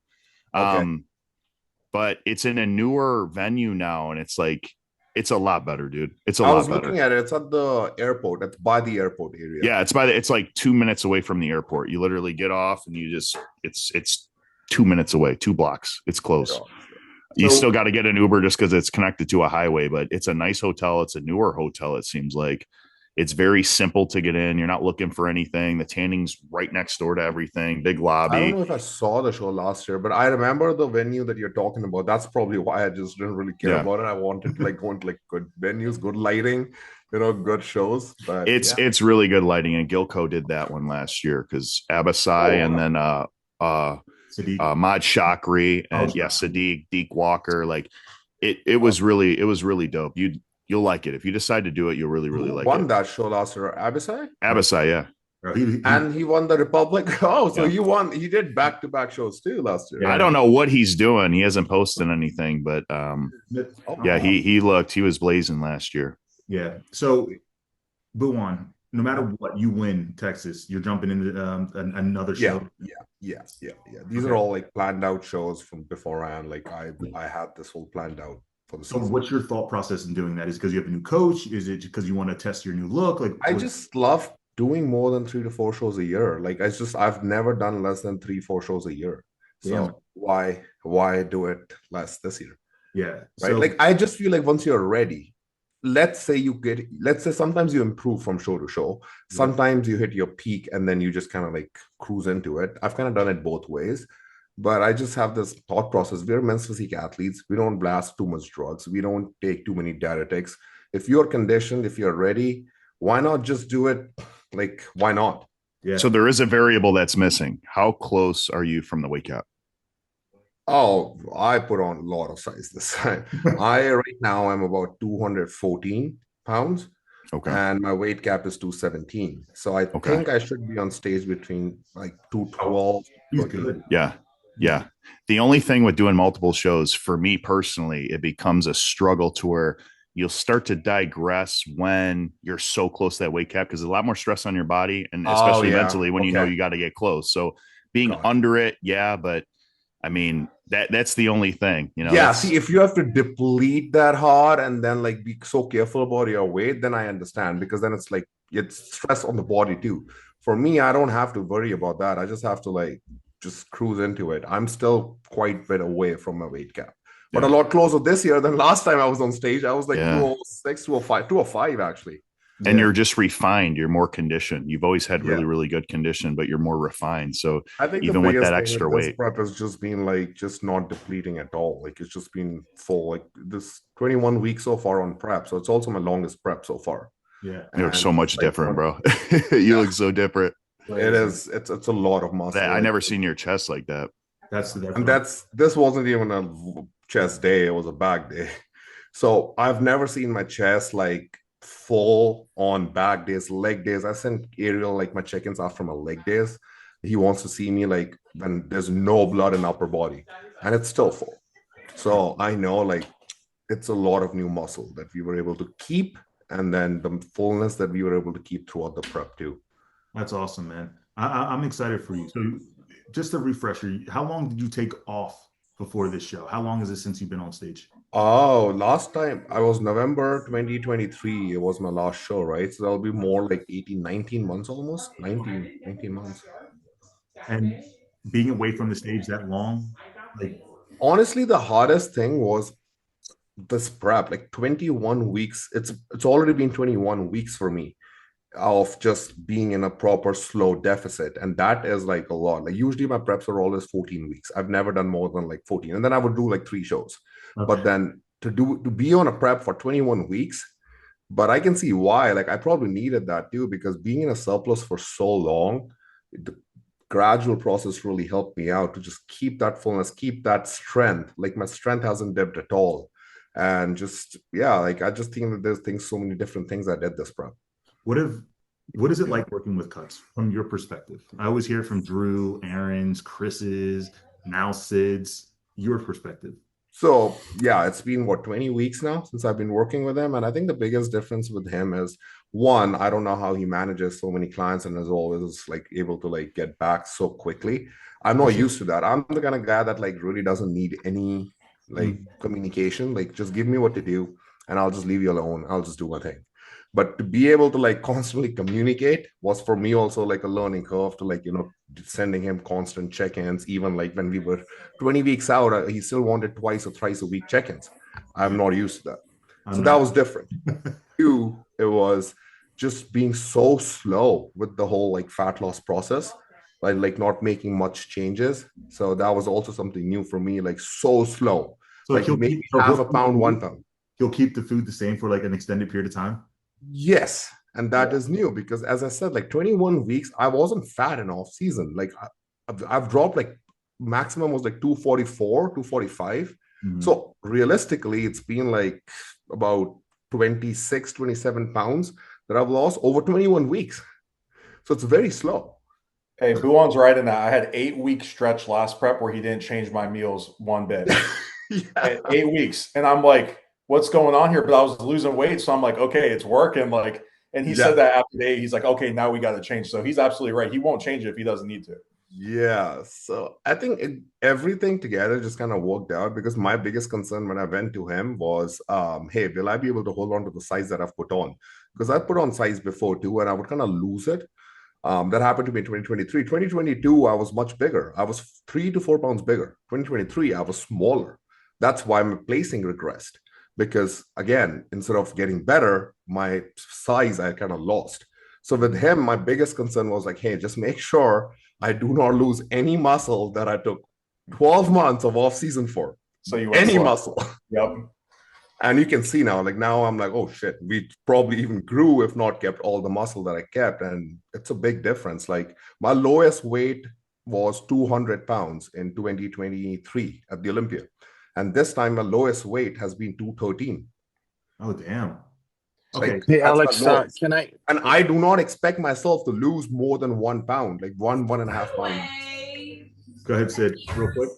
Hey, I gotta check into my flight and start the boarding process. I just want to say I really thank you guys for just giving me all the advice, and I really appreciate it. And I'm a guy that just absorbs it like a sponge, and then I know, coming from just I know it's just always going to make me better, and I really appreciate you guys for doing this for me. And then if you guys are ever in Kansas, please let me know. I own a gym there, and I would love to have you guys work out. Awesome, man. Absolutely. Brother, let me first say this. You have a killer physique. You have an even better personality, right? You're passionate about what you do, and it shows through. It shows through on stage, and it shows through in simple conversations, man. You have what it takes to be a great pro. Like you're already there. So just keep it up, man. Keep doing what you're doing, right? And keep doing trusting in cuts, as I'm sure Drew would say. So yes, sir. All right, thank you. Have a good one. Congrats again, brother. Congrats again. Thank you, sir. This is the most people we've ever had on a podcast at once. Yeah. Crazy. Yeah, man. But yeah, man. So it's been good. It's been a good prep, and I'm just excited to like finally be able to like. I'm not worried. That's another thing, because my worry was not keeping the size. Now that I'm so close, I mean, there's no losing size anymore. So yeah, what would you say is something you want to change from now to the show? Honestly, nothing. Like I just feel like there is like just walking into the show, like it's just my regular workout day. Because as I said, like we didn't really deplete anything. So it's not like I've had very high carb days, low carb days. No, it's just been consistent diet. I like my look when I'm in the gym. I like my look after my second meal. And I'm like, okay, so maybe a little bit water manipulation is all, not even manipulation. Let's call it controlling the water. And just showing up. So I think I'm definitely, my always concern has been fullness and size, like you, Alex. You know, if you had this talk before, like it's not conditioning. It's, hey, can you bring that fullness that you look your best on that gym posing when you feel that everything's popping? Exactly. It doesn't translate. I got a question for Bhuwan. Obviously, when you take time off, sometimes it's hard to do that, but staying busy with your gym and stuff like that.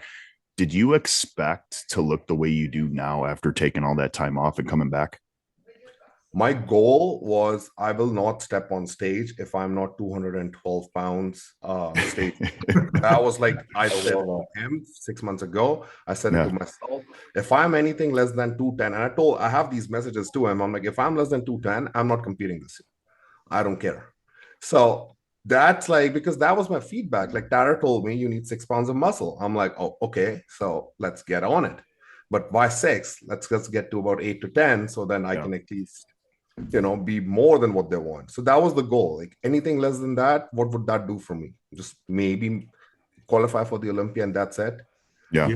Right. See, so it's like, okay, no, you want to make those changes, like what we talked about, Alex, like in the gym the other day. Like, no, we want to bring in, like, it's a 4-year plan, right? Like, so my 1 year is gone. I'm 212. Okay, there's 1 more year. We can be probably 217. And then the process of what Drew was saying that, hey, now you're over the weight cap. Now it's really about streamlining and just getting training and conditioned. Yeah. And then every year from that, even if you're at the same weight, you even seen it with me. I was around like 196 when I went to Chicago 2 years ago. Yeah. But from 2023 Olympia and every show that I've done since then, which was probably 5 or 6, including Toronto 4 weeks ago, I've been the same exact weight, but look at how much different the look actually is. Adding the density, but maybe taking it out of other places that aren't necessarily needed from that. Like yes. Those gaps is what it's hard, but it's exciting, and that you have to do it. And it can be done, and you just look so much bigger when you're theoretically the same exact weight, which is fun. Kind of hard. Like, because for like Alex and I, the hard is different. It's like, hey, just max out, just get big, get dense. For you, the hard is like, hey, like don't go too hard. You just have to control where you're putting those small hits and dips. Exactly. With Erin, it's the same thing. It's like, hey, here and there. He's at the cap too. Yeah, he's at the cap too. So he's got 28 solid pounds of muscle on his frame than I do, and it's like you think about it, and that's when on stage you see these guys like, holy shit. We talked about the wow factor from tall guys. Even if they're not in shape, it's still a wow factor because the size that they show on stage is crazy. Like for me, it's also literally like on how we're peaking or how we're coming in. Because literally the Arnold, I was 231. The weight cap. For Pittsburgh, I was 227. So I can. Oh, you can stay within. I can do whatever I really want to refine my look. I can push the size, which I think we're going to kind of do that going into this Olympia. And then again, with this added muscle, we're refining how the core looks, how everything else pops. So what was your best look weight-wise? I know that sounds weird. What look was your favorite on stage, and what was your weight? I don't know why English isn't working for me. I think when I weighed 223 at the 2022 Mr. Olympia. So yeah, but you just added so much size from then to where you gotta like now you never get into that. So, but the thing is, I mean, my arms got bigger, for sure. Your legs grew. Your legs have grown a lot. Like, and that's the thing. We've put the weight in the places that now, once I start to see my glutes and my legs like get grainy and striated, your calf gets striated. Your calf gets striated. Like that's like when I see you in person, like that's what I can tell. Like when you're in. Like that's it, man. Your texture in your leg starts. My legs start, and that's the thing is with the added size. Like I've never even seen, bro. I'm gonna tell you this right now. It was just the craziest shit ever. I've never seen my glutes striated ever. Really? Never. But this year we're fucking pushing for that shit. But don't you think that's also from like the added muscle tissue? Because to get the glutes striated, you also need like dense muscle there. Yeah. Like you got to train the glutes. So and that's why when I started doing legs heavily and my legs started to blow, I was like, oh shit, now I think we're in a good spot to where. Because you could have been conditioned just as much, but you just didn't have the muscle in the glutes, so you can't compare development. What my glutes created. Yeah. Facts. So it's just that now that I think we're gonna come like absolutely fucking insane. Erin, like we talk about this, and people. I get chills listening to this because you guys hype me up. It's like then we're all going to the Olympia again. I mean, Alex is going, but he's just gonna watch. But next year he's gonna have to qualify. We're gonna do this thing. But one show at a time. I can tell you one thing based on my experience, man. It is hard, but trust me, when you like around 7 to 8 weeks out mark after a long off season, when you really start knowing, oh damn, I am gonna be that big. That's when it makes it so much more exciting. Everything is just like a complete. Until then, it's hard. I'll tell you this. When do you guys notice it? Like when everything starts kicking in full to where it's like daily changes. Like what? 2 weeks out, 4 weeks out. When do you notice it? I'm the type of guy who's like 4 weeks out, and shit just starts changing. Just boom, boom. And then 2 weeks out, you're posting every day because you're like, holy shit. No, it gets to the point where Cuts is like, I'll send him a check-in because it'll go every day. He don't respond nowhere. You know send me pictures from the gym. Send me pictures after the gym. I said, bro, he literally, I don't know where he stores his fucking storage at. I know I'm not the only motherfucker sitting there. A 2 terabyte phone, right? He might be buying so much damn iCloud. I don't know. I remember when Ariel, like, he started gauging my conditioning by the glutes. And he would be around like, I would say, the final 10 days, he's like, all right, how those glutes look? No homo. So I always take like the picture, like reversed and like, got like the back double bicep. And I'm like, oh my God. You need that to be the thumbnail. But it's the first time I had them. The first drug shots and just do that. The first time that I had the check-ins, like where he asked for that, I just always did it the same way because he'll compare them, and it's like, okay, now I got the glutes. They're even more striated, but I'm heavier and I'm 2 weeks out instead of a week out now, and I already beat that. So it's how he gauges my conditioning. Hey, so it's a cool. I think that he's going to do the same with Banks, which is going to be dope. Once those glutes are in, bro, he knows the gauges and what he needs to see. Because every time I text him, and then once something changed, like, That's what I needed to see. We're gonna see some Banks ass pics 2 weeks out from the Oh my! Hey, do you guys ever have like that pain whenever you're driving where you can actually feel your tailbone like a week out, 2 weeks out? That's it feels so disgusting. That's the worst feeling of being. It's the worst, right? And you're like rolling over, and you're like time frame. 2 weeks out, I don't like it because everything hurts. Mentally, you're drained, and then that after leg days, after cardio, glutes are hurting. They're tight. My glutes start getting tight around that 3-4 week out mark. Like they get tight. And then that you're getting conditioned too, because that is when your body fat is so low that it's all the muscle. That's it. There's nothing more. There's nothing. But that sweet spot between 6 to 4 is like when you have the energy, you are shredded. You're just not like crazy. You're confident. You're just excited. You're like, it's coming mentally, together. You're excited. Yes. Around 2 to 3 out, you just kind of like lose that. I lose around 2 weeks out. I don't care. I just want to sleep, eat, train. That's it. Another question. So when do you guys start second guessing yourselves? Oh, from the start. No. I think it's weird as my body starts to change after prejudging.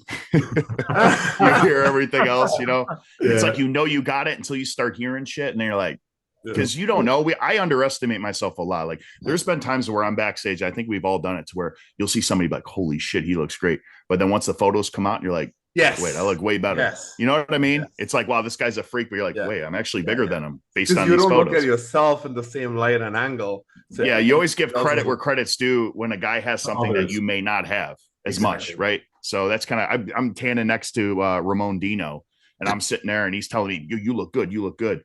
And I'm like, motherfucker, what do you mean I look good? Yeah. Like, this dude's like, he's crazy. He's one of the most impressive guys that I've seen in person at the Olympia last year. He's getting a tan right next to me.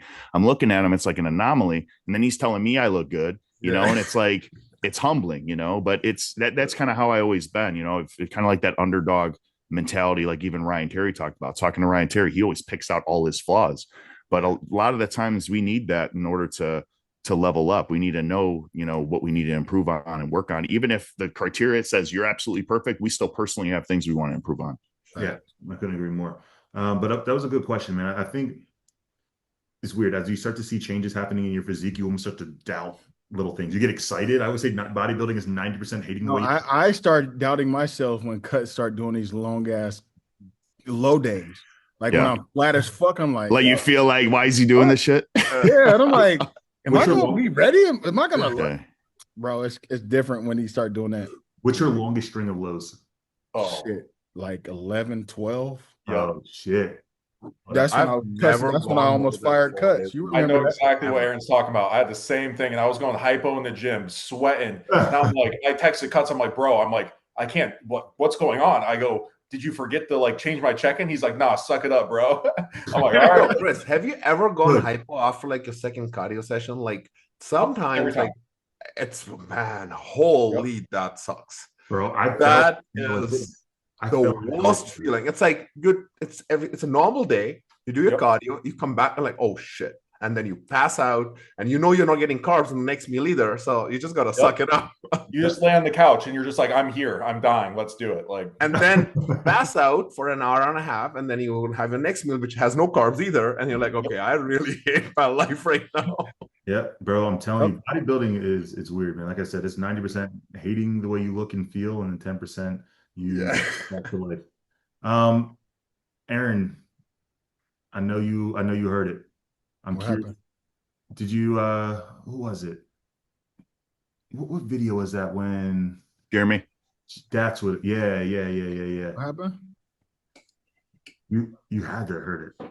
He was talking his talk. Well, Erin was just talking his talk. So right there, middle. Middle one? Again? Is that it? No, that's the wrong one. No, it's the one over. It looks the same. It looks the same. No, I didn't see this. I can beat Ryan Terry. I can beat Brandon Hendrickson. I can't beat Erin Banks. I've been quiet right now. Bundeia, a lot of you guys. You see how he kind of stuttered when he said my name? Some of that's still in there. I saw Brandon do a podcast. He's talking about his top three. And I get it. The majority of people have their top three, top four, top five guys. But it's not even being mentioned. That's more fucking gasoline to the fire, you guys. You guys can count me all you want to. You guys did that to me in 2023 also. And I flew under the radar. And I doubted myself too. I'm not going to let you guys put that doubt in my mind this year. That's the difference. I didn't believe in myself until 3 weeks out from Olympia. I believe in myself from this point on right now. It's a matter of doing everything that needs to be done from this point forward to make that shit happen. Can I say something first? Go ahead. You know, I have a lot of respect for Jeremy Buendia, and I'm not just saying this. The way that he works, the way that he does work hard. He always has been since I watched George Brown call him out in the press conference. The dude does work hard. He puts his head down. You know, I think he gets to a point now, and why he's saying this is because he's being doubted, and a lot of people tend to forget because of relevance, to where he does believe in himself, you know, and I'm the same way. I believe in myself. I'll say, you know, I can beat somebody. It doesn't mean that you are going to, but I think a lot of the talk and like him being counted out as a 4-time Mr. Olympia, I think it's him thinking it's a respect thing, like people disrespecting him. Now, what he says, do I think he could beat any of those guys? No, but I still have a respect for the grind that he has had and the way that he has held himself through the years of being up and down, going through his shit. I watched his documentary on, I think it was Netflix, of like, you know, his addiction and stuff like that. Like, you know, we all have some screws loose, you know, you guys know me and how, you know, I've dealt with shit, and we all kind of have. And, you know, I think it's something that he wants, that self-validation, and, you know, just to be like, here, I'm back, motherfucker. Like, this is my look. I don't think that his physique is going to be where it was. The sport has evolved. Same thing with Andre Ferguson. Like, he's another guy that's like him saying he's going to win the Olympia now. Still looks great, but it's just not going to happen. That's just what my opinion based on this. I agree with most of what you said. Another thing I just want to add there is you also got to look at it, somebody that has 3.8 or 4 million followers, right? And a lot of those guys used to be your fans, and now they may not be your fan, or they're waiting to support you in the same way that they were supporting that personality. See, his personality is why he became famous, and he kind of like grew the whole division because of how he was. So if he shows as like a very humble, quiet, you know, like, you know, being the dark horse kind of guy, those fans are like, okay, where is my motivation? Yeah, I don't relate to you anymore. You're not. It was a different type of era when he was, you know, in bodybuilding. Like, this is social media. This is also, he's a businessman now, and it all relies. This Olympia, as his last Olympian, relies on his social media. So you have to also play the part, right? You have to say some things to motivate your fans. Does he believe everything he say? Yeah, he wants to, but is he egoistic in saying those things? I don't think so. I think it's also because it's a business at the end of the day. And there's a views, to hype it up, you know, it's the hype. He's worshipped in India too. And fans love him for his personality of what he was. They don't comment for him though. They comment for you. And it's the same. It's the same thing with me. Like, I try to stay all very silent, and like I have other things to focus, and like not just social media. I have other things to do. But then my fans are like, hey, like, we want to see more content. We want to do this. Where's the personality? Where is this? Where is that? I'm like, I'm just busy, man. I just have so much to do. But then I have to still make sure that I give it to them, because that is what drew them, you know, towards my whole persona and everything. So I think that's what he's saying. Same thing with Erin Banks. Yeah, he gets a lot of hated on, but there's a lot of fans that he has that like his personality. Yeah. So if he completely switches that, those fans are going to be like, hey, who are you? You're not the same guy. Hey, I do have a question for y'all on this. So whenever you guys go to the gym, I don't know if you guys are like this anymore, but I've been this a lot of times, and I see like the biggest guy in there, the guy that's the most shredded or wherever that may be. And all of a sudden you start saying in your head, like, oh, I'm going to beat this guy in the gym. Like, I'm going to lift more weights, so I'm going to go that extra mile, right? I think that Jeremy has that same like competitive factor whenever he's making these videos, is that he's talking himself into a self-competition in his head that, hey, Erin hates me. Hey, Ryan hates me. Yes. I'm going to show these guys. I'm going to show all my fans, and that's going to make me work harder. Because that's what drove him back then to do all of that stuff. If he changes that, then he's completely revamping the process. It may work, but not when it's your last show. Now you can't take a chance. The question is, does he still got that dog in him? That dog. He's been around long enough for us to understand what he's doing and how he says. He hasn't changed up. He's always been like that. And it's not arrogance, you know, it's nothing that I would take disrespectful. It's the same way that Erin would say, hey, I'm going in the show and I'm winning. Like, it's, you know, he's done it before. He's done it the most time. So he has a right to say it, just like anybody that's there has the right to say it. But there's some people that it doesn't sound as realistic, right? I want to hear Erin's opinion. Erin, yeah. See, at the end of the day, whatever you have to do to hype yourself up and get in that mindset, whether you win or not, is like a whole different story. But can you get in that same mindset? That's a win. So if you act like that, think like that, then you'll at least be competitive and enjoy the process. That's what George Brown versus being silent. Imagine he wasn't making any content. Imagine he was just silent. He was like, "Oh, I'll do the prep 14 weeks." Not relevant. Yeah, exactly. He's irrelevant, and he's like, "Oh, who am I? Am I not the same guy anymore?" Erin. Yeah. So it's. I just feel like with all of us in this current era, and this is a talk that happens with old school bodybuilders. There's that being the shadow. All that. Yeah, it's changed. Things are just so different now. You have to evolve. You have to be like, you have to be on social media. And you have to say and do things, whatever gets you in the zone. Yep. 100%. I really don't got a comment to it. If that's what he thinks, that's what he thinks. He All right, let me rephrase. He said, "Can Jeremy Buendia beat you?"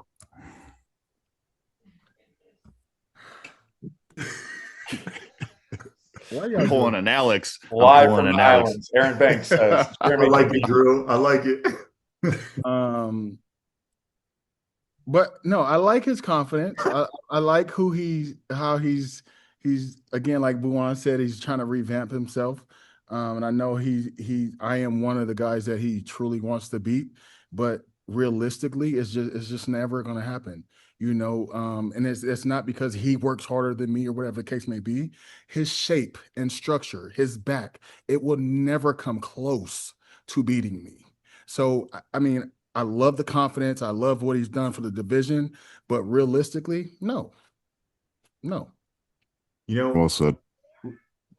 Tied up in a bud, I was perfectly said. I think Jeremy's look in 2023 left a lot of fans underwhelmed, and because of that, I feel like he has a lot to prove to himself and to everybody else. And I think that kind of came out in the video a little bit. And I love that video, by the way. Let me make it clear. He should.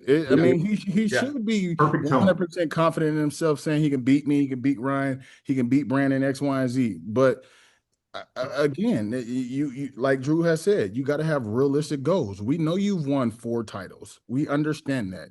But bro, what you just did in 2023 was not it. But now we're going into a whole nother era of there's more guys that look better than the guys. Yeah, it's changed even since then. Yeah. So it's to the point where you can get bigger. Your details still gonna be the same. Your back is still gonna look the same.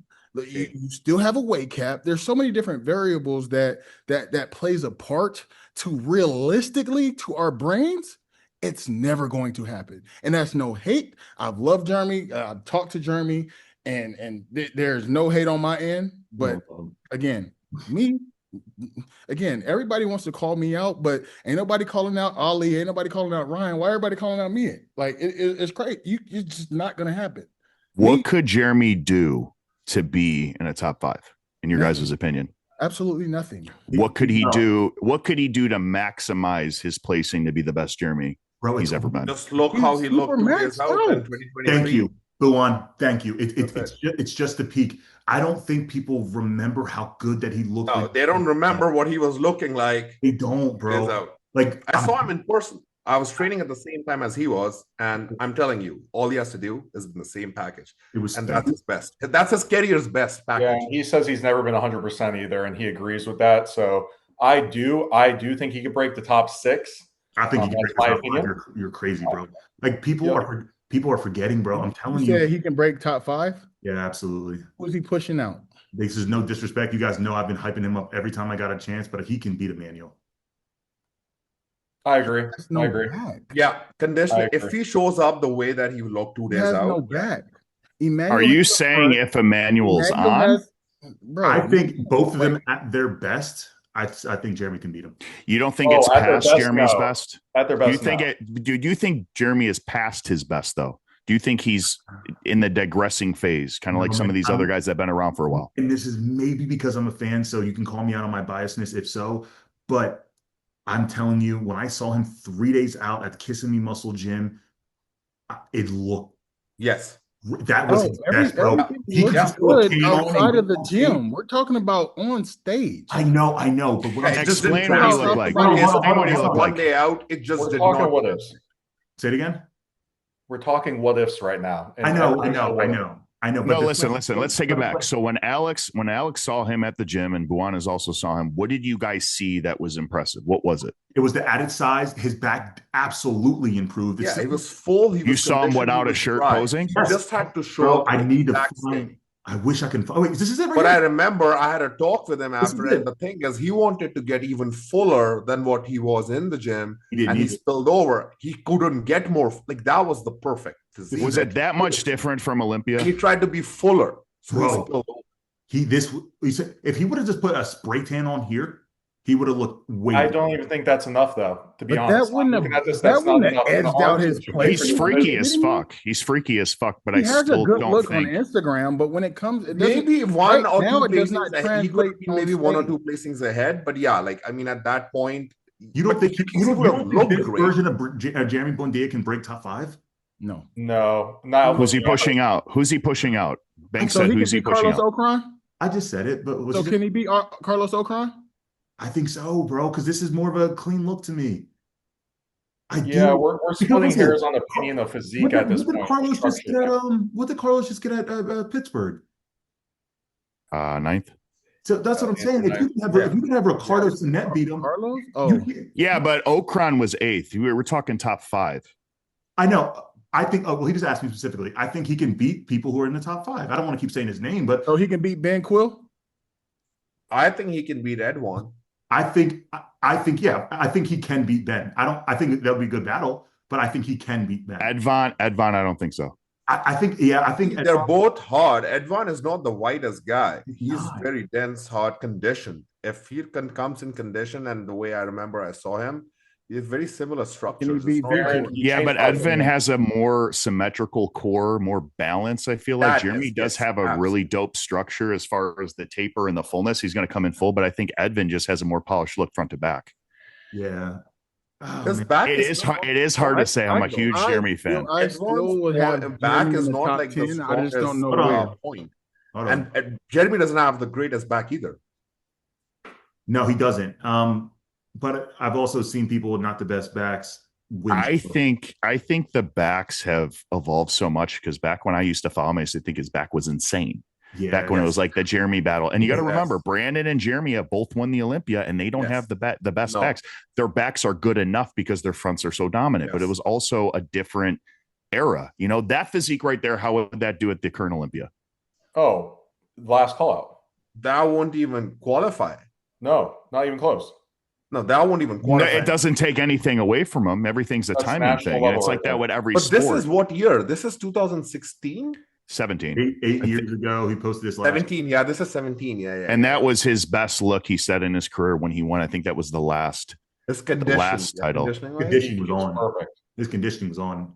I think he's way wider than this now. You can see it. And he poses way bigger. Yeah, he's way bigger. His shoulders came up because his arms have always been dominant. His shoulders came up a lot too. It's crazy to look at these pictures and really realize what has happened. Nostalgia. It's so nostalgic, man. Wow. We were all smaller when we saw this. My God. You know, and he was the epitome. I didn't even know who he was. I didn't know who nobody was. Banks didn't even know what bodybuilding was. All right. Erin, we talked about this often on the podcast before. I'm curious to know, I want to play this video and I'm curious to know what you guys think. And I want you to think of it if Erin or if Ryan does end up winning this title. I'm curious to know where you guys put him in the conversation. Because this solidifies, I feel, my name in men's physique as going down as one of the greatest ever. And the reason I say that is, although my accolades and I'm number one in the world at the minute, I'm still not regarded, and it kills me, I'm not going to lie, I'll be honest with you, still not regarded as the best ever. In somebody's eyes and in my diehard fans, they call me the greatest ever. But in forums and generally speaking, I'm up there, but you've still got the likes of Brandon Hendrickson, who's got 3 times Mr. Olympia, and you've got Jeremy Buendia, who's got 4 times. This does because he said one of the greats. Like Ryan is also very, very good with like how he was. He said one of the greats. He never said the word greatest of greatest. All time. But to be in the conversation, well, first of all, right now he's number 3 on my list. Like, let's be real. So I think he is in that conversation. if the thing is for him to have that mindset and worry about what people think put him in what place is crazy. Because Ryan should know, out of all people, Ryan has been a great face for this division, regardless of him even winning a Mr. Olympia or whatnot. He's been kind of the face of men's physique for a decade or so. Yeah. Now he just added these titles to his to all Exactly. of those years. If he don't believe himself that he's one of the greatest or damn near the greatest, especially, I'm sorry, Ryan, you're not winning this year, but if he were to win, that would kind of drop that right there and post it. It would solidify, but even with what he has now, goddamn right, you're damn near in that greatest talk. What? That don't even make sense to me. He was in the talk before he won the Olympia. To hear him say that, that don't register in my head as I'm confident. You know what I mean? Like I damn near feel I'm the greatest of all time, and I don't still have 2 titles. I don't have 4 or 3 titles, bro. I got one ass title. Here's the thing about Ryan, though. We had him on the podcast twice, and he's always talked about being the underdog, right? He's placed 10th, 9th, 8th, 7th, 6th, all the way up to first place. Even if he won 5 Olympias in a row, he still would feel like he's not validated. That's just how he is. And I could kind of relate to that because all the success that I've had in life in all aspects, you almost feel like you get that high and then it slowly wears off and then you want more. And that's how I've always been as well. But I get that vibe from even having him on the podcast, that it doesn't matter. And we even know, even if he had 5 or 10, it's always going to be an argument in the fans' eyes and be subjective. They'll argue, well, Andre has the most wins, so he's the greatest of all time. Or, so-and-so has this resume. For his YouTube, it's not like a podcast he's doing. He's just having like a little talk with his fans. Like, I think this is his first video he made after like how many months. So people just take that clip. It's like, hey, like the guy's making his first video for a YouTube series. So he has to talk about things that he's receiving, but I don't think he's like directly implying on like, hey, like I don't believe it or I want to others. I just hope he doesn't. But again, like Drew said, I hope so too. I mean, we kind of know how Ryan is. Ryan is humble. Ryan isn't that guy who's gonna talk his shit. But if I was a 2-time, I'm confident in myself. Like. Yeah, I'm damn near. I wouldn't even talk about the titles anyway. Like, it's just like who's done the most Olympias, except for one. For what you have done, how many fans, how many lives you've touched, how much your audience, your popularity. That's also impact on the UK men's physique scene, like world over, but also UK. Like, he's the front runner. There's so many things. Like hey, I am. Don't you think the competitor side of all of us wants to be looked at as the greatest or whatever? Absolutely not. I don't give a damn about being the greatest of all time. I think at the near end of your career, it bothers you more. The near end, it probably bothers you more because there's only so much you have. When you're limited, Yes. Going out with a bang, you want to make before, because his first Olympia he won. The first Olympia he won, he said it was going to be his last. So he went all out and he ended up winning. It's like, well, now I can't just retire on top because I'm going to now I want to be the greatest. That. I like. I can understand it. I don't see that. You know what I mean? Because again, from my point of view, I've won it. You know what I mean? But you won in a record time too. That you see what I'm saying? Like your storyline is a little bit different. You have your own credentials. Like, so that's a good point, Drew. Their stories are different. Like, you can't compare. But I never wanted to be like, oh, well, yeah, of course, when you win it, you want to win multiple. But that's not that's never been my goal. My goal has always been the same ever since I talked to JM and Tyler. My first road to the Arnold was literally, I just want to be the best men's physique ambassador there is, and I told him it wasn't about the titles, but then the titles came, and then we had the little shutdown, but then we built ourselves back up to become somebody who's very impactful, which that's more than anything to me right now is one, building my brand, making my money, and just being impactful. If I was being impactful also. Imagine what the impact does on the community of bodybuilding or the vision of men's physique if you are looked at as the greatest. That's your legacy. It's a legacy. I have a good follow-up point on what Banks says. Like you talk about, being in an ambassador and uplifting division, but when you first started, there was no money. You had to pay for it. And then when you get that pro card, it's like, okay, you did it because you had the passion, you had the love, you want to see how far you could go. And then once you realize you were winning, it wasn't that the money mattered immediately. It just became like, now that you were at that level, it was like a necessity because you were getting it. It was the bonus. And then you realize, okay, I'm not going to waste my time with $2,000 check. I'm going to go to the bigger stuff, and then I'm going to advocate for more money. So initially for me, the money never really mattered. I just loved doing it. And then once I was good at it, it was a bonus. And now it's like, okay, I'm not going to sell myself short, because being at the pinnacle, it's like you are a top athlete in the world and you should be respected as one. And the finances come with it, because we all have lives outside of this shit too. And it costs money. So it comes based on the level that you're at. Like first starting off, like the money wasn't as important, because you're limited in the sport. And then when you're the 1% of the 1%, then you have more doors that are open. Chris, let me ask you this. If Ryan ends up winning this title, giving him 3, tying Brandon, and then obviously one behind Jeremy, where do you put him in the GOAT conversation? Wait, you said who has 3? Oh, you're saying Ryan. Sorry. I already have Ryan as my top. Just right because, yes, I do. Yes. I just think that as an all-round athlete of how he's represented the sport since the very beginning, if we're going to like the LeBron James and Michael Jordan thing, you can go either way, right? It's one of those things where it's like whatever you prefer. You have the numbers over here, you have the championships, whatever that may be. But whenever it comes to Ryan, okay, he has 2. He has 2 Arnolds, correct? He placed second in 2016, 2017. So he was right there as well. He almost had his third at that, would have been his first.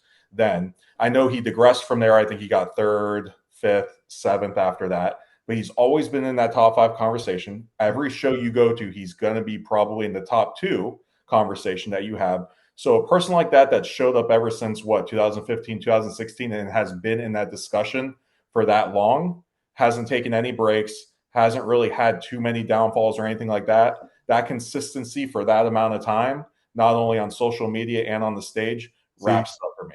I don't like the fact that you're accounting for social media and shit in there. That's fine. That's to me, that's like the most influential, not the greatest of all time. Like when you say Michael Jordan's the greatest of all time, you don't say he's the greatest of all time because of his personality. If anything, if he didn't make his shoes, would you think that? What? No. I'm talking about just play on the court, or in this situation, success on stage. I think that is more encompassing of what makes the greatest of all time. So who do you have as yours first? I think my answer would clear up a lot of this. Go for it. Yeah. So I have Ryan as the greatest of all time. And the main reason is it's not even the titles. I'm going to say because he is one in the most competitive lineups ever. Where the sport is right now with the 58 guys, with all these guys coming in, the freaks of everything. He's beating guys that, the best Brandon ever when he won his first one. Beating guys like Banks, we didn't have the Banks and, all these guys back when it was, 2018, 2019. We didn't have that. He's beating the best guys. They had Andre. Yeah. He was with Ray. He was with there's still a lump sum. He still hung with those guys. It's because he's competed with each genre of the division, like starting from the very inception to now, like he was the top of every single different tier. So he was in the top of every single era. What do you call the greatest of all time? Somebody that can evolve as well and keep winning. He evolved with the sport and kept winning. And that is why he is. See, and consistent. Every era. Every era, yeah. I 100% agree. He almost beat Jeremy Buendia in that era. Then he beat, obviously the most competitive lineup in 2 times. And then he's also won Arnold. And then he has also competed in UK Arnold. And he's won that. Like, there's just so many shows in different time frames that he has won. Are you agreeing with them? Do you think Ryan's the greatest of all time right now? Honestly, currently, I agree. I do believe in that, because I am looking at it in from times like how consistent he is. How many Olympias has he done? Like, it takes a lot for a person to build empires alongside competing and evolving with the sport. Yes. Wow, I'm open to hear a counter. I just want to hear it. Perspective in like that, it makes sense. It does. It does. But like when you, it makes sense. But Jeremy's still that guy. I'm sorry, Jeremy's still that guy. There's no way you I would call Jeremy as the most impactful Mr. Olympia, like impactful athlete and Mr. Olympia. Not Mark Anthony. He didn't do enough shows. Like, you got to hold on. I saw Mark Anthony this weekend, and I'm like, this motherfucker better not have like got clipped or. Did he have his purse? Bro, you need to stop, bro. No, I'm asking. I'm curious. Oh my God. Wow. No, I'm curious. I just asked a question. No, but he did have a very pretty girl on his arm. No comment. All right, Erin, who do you have the greatest of all time right now? I still got Jeremy there, just because I know the impactfulness that he's done, but to be honest, like the way he's driven men's physique to where it is now, regardless of what era he's competed in, I don't think the division would be where it is today without Jeremy. See, I just think everyone's saying things that aren't necessarily on stage. It could be the same thing applied to Ryan. What do you mean? Ryan was also in that era, and he was just as well known then. He got 4 fucking titles. But that's what I'm saying. When people, but Ryan was at every single one that he won and was just as impactful. Yes. I wouldn't say just. Just as impactful. They had the same amount of followers back then. Ryan Terry was just as known as Jeremy Buendia was when you thought about them two in a conversation. But Ryan was on mute and Jeremy was doing this for the division. That's what makes it different. Yes. So and also, yes, Ryan was there, but Ryan impacted the people in the UK because again, when you have a whole country behind you, because you're that guy in the top, you're gonna have that. But as far as molding this division, it's definitely Jeremy. But during that reign, Jeremy did have his highs and his lows to where he would go MIA. It wasn't a consistent like Ryan Terry. But guess what? You got in trouble. But guess what? He still won 4 titles. See, and that's what I'm talking about. But basing it on the resume, we're talking about impact as well, the greatest of all time, because currently right now, Ryan Terry could potentially get 4. Would that make him the greatest of all time then? Yes. But you're talking about the era at the beginning. So Jeremy like kind of paved the way. So even if Ryan got 5, would you still have Jeremy as the greatest of all time just because he did it first? No. If Ryan won more, he's the greatest of all time in my eyes. And that's but you were talking about how Jeremy impacted the sport and made it what it is now. So that's kind of what I'm thinking. But I'm saying that with the titles. I'm not saying it's just because he impacted it. So it's the impact, the time, and being the first one to do it. Okay. I'm talking about everything together. I'm not talking about one section. I'm talking about it all combined. Smashing a fucking donut, 8 donuts together. Titles, impact, everything. Bro, there's no doubt. Okay, then I would say Ryan will be second. If Ryan Terry deleted all his social media and never was on social media again, but won 5 titles, would you consider him the greatest because he has no influence or whatever? Well, he already has the influence. Yeah, he already has it. Done more Olympias. And would you consider somebody who has no social media presence, but every time they randomly show up to a show, they dominate and they win 5 Olympias? You wouldn't consider that person who wins 5 Olympias greater than? I just don't think it would happen if they were doing nothing, no matter how good they are. Obviously, but if that were to happen, like, I mean, it's still bodybuilding. You know, we're looking at the influence versus the actual competitor. You know, like the greatest of all time competitor or the greatest of all time overall. You know what I'm saying? Because even back when Michael Jordan was, playing, there wasn't social media.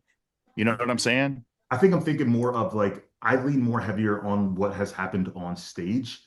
And that's why I even have Andre Ferguson. But you also got to look at the improvements. Yeah. How much improvements over the last decade, like 10 years of doing this versus somebody that did it for 4 years, took 3 years break and then came back and then took another break. You see consistency and progression is also part of this sport. It's not in every sport, but again, even in soccer or even in basketball, who is progressively getting better while winning the championships. Let me ask you this. If Ryan Terry falls to 3rd place and Jeremy Buendia is 4th place, but brings the best he has ever looked, so proves the fact that he can involve with other teams. Who, say it again? Won't matter. So you still have Ryan? Yeah, because he has a 2023 first place, 2024 first place. He has an Arnold Classic 17 first place, 2021 Arnold Classic first place. We ain't counting that. Stop that. We don't count that. I'm just looking at resume right now. He's got a lot of good resume on there. We don't count that. It's just the number of Olympias and the placings within the Olympia and different times. He's only missed 1 Olympia in the 10 years. Only 1. That's crazy. So let's say this. It takes everything out of you. We all know this as pros. Every time you do an Olympia and you do preps, it takes a lot of your personal life and everything else. And he's consistently getting better as well. Yeah. If Jeremy goes to the Olympia this year, and let's say he's 15th, 16th, whatever it may be, let's say he's like third call out, would that hurt him on the greatest of all time list?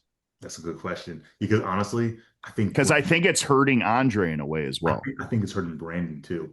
Yes. Like that's the relevancy comes into play because the fans, the social media, they have high hopes, and then when they fall back, it's almost like then people stop taking you seriously when you're saying I'm going to beat Ryan, Erin. Like, so it's almost like, okay, I can't confide in my hero anymore. I'm a fan of him, but I don't know, because he kind of just. I'll just say this one line, Drew. We all know this. You're only as good as your last win. Yeah. I think with all that sentiment, not even last win. I would say your last showing. Like his last performance, right? Like in our bodybuilding, we'll say it like last performance. Yeah, true. I agree with that. Okay, so where do y'all realistically have Jeremy placing this year? I think he's going to be 11 through 13. I think he's going to don't do that bullshit and back off what you said. You said top 5. Hey, if you want to rewind this, I said you changed my mind, Erin. So let's back up. No, I'm not talking to you. I'm talking to Alex. Oh, hey, listen. Alex said, "Do you think he could be in the top 5?" Then he said he could beat E-Man, but that's not top 5. That's 4th place. So if he beats him, he would take that 4th spot. I think I will say this right now. If I could guarantee, obviously, his bodybuilding, he comes in at what he even looked like at last Olympia a couple days out. The last one he did, I would right now put him in the top 5. Now, am I 100% confident on if he's going to do that? I don't know. So if I had to say right now, I think he's going to be. That's a very bold thing. I'd say top 8. I say top 8. Right now, I still don't see him beating a lot of guys in the current top 10. I don't. I really don't. There's a lot of hitters, Alex. Like, bro, after you showed if you take his physique, he's just going to look like an apple amongst a bunch of oranges. The top 10 are guys that are complete front to back. That's true. That's true. Yeah. So I feel like he'd just be that outcast in that lineup. Like, he has the fullness, he has the conditioning. There's still guys with more detail. He's going to have the biggest chest on stage. Like, we know that. He doesn't have a bad structure. I don't know why people see. He doesn't have bad structure. No, it's not bad structure. It's who he's compared next to in that top 10. They're going to make his structure look exposed. There's so many more freaks now, man. And he's also shorter too. Do you think he could beat some of the Asian guys who place like, I don't know if you guys remember, like 10th, 11th, they were in that category? Oh, yes. Crazy.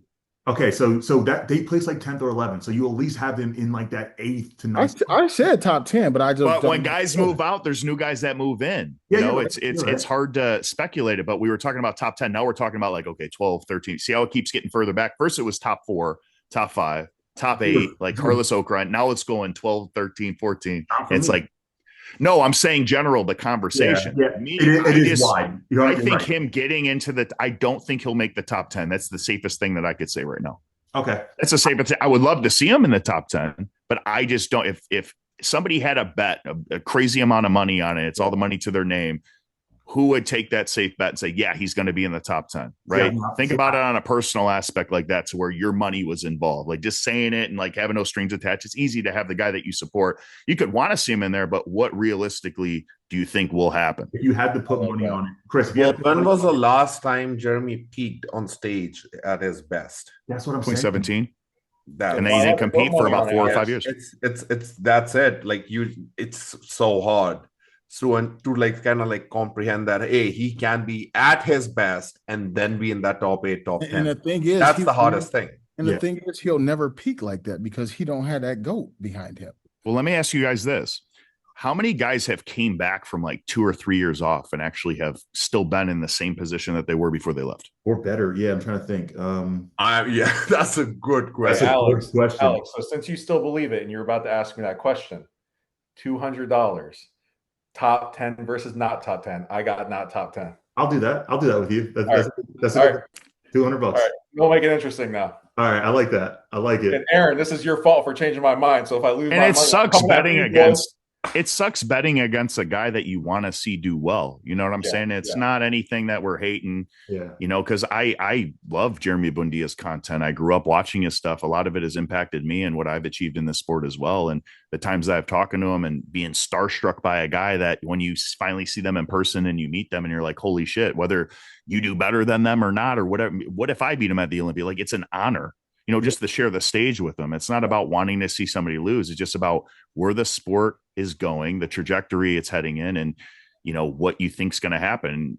If we're wrong, we're the first person to say, like, hey, listen, we were wrong. But I just don't think that we're going to be wrong just based on the last showing that he had. And I know he's motivated. About like being an R, like for me, like 2023 Olympia was the worst, but the best part out of that Olympia was being in the next to Jeremy in the comparisons, because I like visualize being a pro watching him, and that was the only competitor I knew, and then being next to him, like that, as you mentioned, right, like that itself is like a moment of pride. It's like, wow, I know, man, it's awesome, you know, and getting like a photo or something like that. I was like that with Daniel Ammons in 2020.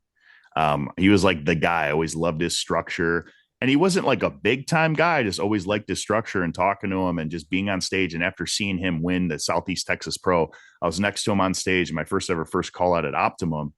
And I just remember being like, holy shit. Like it was such a cool feeling. It was such a cool feeling. Yeah. To see like you're next to this guy, like not saying you're good enough, but you're in that conversation where you can share the stage with somebody that has influenced you. It was the same thing with me when I competed with you in the San Francisco Pro. That was my first show back after I was shot. And that meant a lot to me. And then to be next to you in that lineup, not even get in comparison whether I won, lost, whatever it may be. I ended up being seventh together after that year. Yeah, no, it's awesome. And you know, it makes the memories, man. Like that's the stuff that I enjoy, and being where I'm at right now, I'm still competing and fortunate enough to compete with the guys I looked up to. To say I've been on stage with Ryan Terry and Banks and Brandon, it's wild, man. And they're not going to always be around here. You know, I'll still competing. That right there is a win itself. Like some of these guys are going to retire very soon, and you're still up there. It's like, wow. The old guard is making its way out right now. The new era is coming. We see it from all different countries as well. All in now. Some of these guys are just not there. It's good. But all right, I know, Erin, you're on. So when you asked about the guy that came back after 2 years, I think Ryan Terry is that guy, right? He took a whole 18 to 20 months break, I believe, because of like the times between the two Olympias that he didn't do it was like a longer time frame. So he got 18 to 20 months. If you're counting more than 12 months break, then I would say that he's the only guy that came and improved and then won. Let me add a stipulation though. Just because you took 2 years off, were they actually working during those 2 years, or were they fucking off for the 2 years? Because some people take time off and they may have personal things going on. They may not be in the gym, may not be training. I don't think that's another stipulation, right? Different. Yeah. Like Sadiq, right? He took couple years off, prioritized having a baby, right? He didn't come back better, I guess you could say, but I mean, he made a comeback and still competed during Jeremy's era. A lot of those guys, they're not here anymore. I don't know if you talked about this or not, but the thing is, you can take a year off, make sure you account for it and you work your ass off, but don't take 2 years off. Yeah. Because that's the risk to reward. No. I agree. I don't think two years. You're going to be completely forgotten. That's what I think. Is also big. And I think that's what hurt Brandon. Yeah, because what? 16, 18 months off, right? 18 months off, yeah, that's a lot, man. It took him time to get back in the rhythm, and a guy that's been competing for a decade, you could see how he was rusty on stage, even with posing. No matter how much you practice it. It's kind of like a doctor could be a doctor for 20 years and doing surgeries and stuff, takes a year off, hasn't held a scalpel. He's not going to be as good as he was when he was practicing it all the time. Yeah. And you know who has done it in other sports? Michael Jordan. Like took years off, comes back. Or Tom Brady saying he retired. And Tom Brady. Yes, Tom Brady. It's like if bodybuilding can be like that, we haven't seen anybody. I can see Erin doing that. That's the way to do it. Aaron's gonna retire, get fat for a year. Yeah, Aaron's gonna be like 2 years off, and then comes back and wins. Gonna jump back in to say, fuck it, but why not? I might take a couple years off and come back to Classic. Yeah, I want to see you on a Classic stage at least once. That'd be crazy, bro. You'd be one of the tallest Classic pros. Before I retire, I'm doing a Classic. Depending on how I do, I might take some time off to grow, take a couple years off, and you might see me back on the Classic stage. That'd be nuts. How I do. Are you gonna dance in your routine? Man, hell no, I ain't doing that bullshit. We were split. Maybe he'll also practice. You can twerk a little bit. I'll bring my dollar bills. Oh, yo. All right, fellas.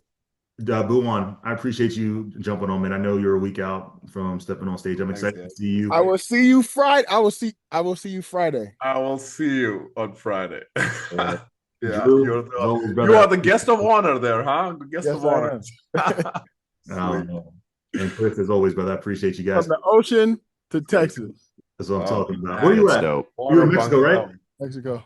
All right, man. Congratulations again on getting engaged. Enjoy it. And then congrats, brother. Congrats. Happy for you.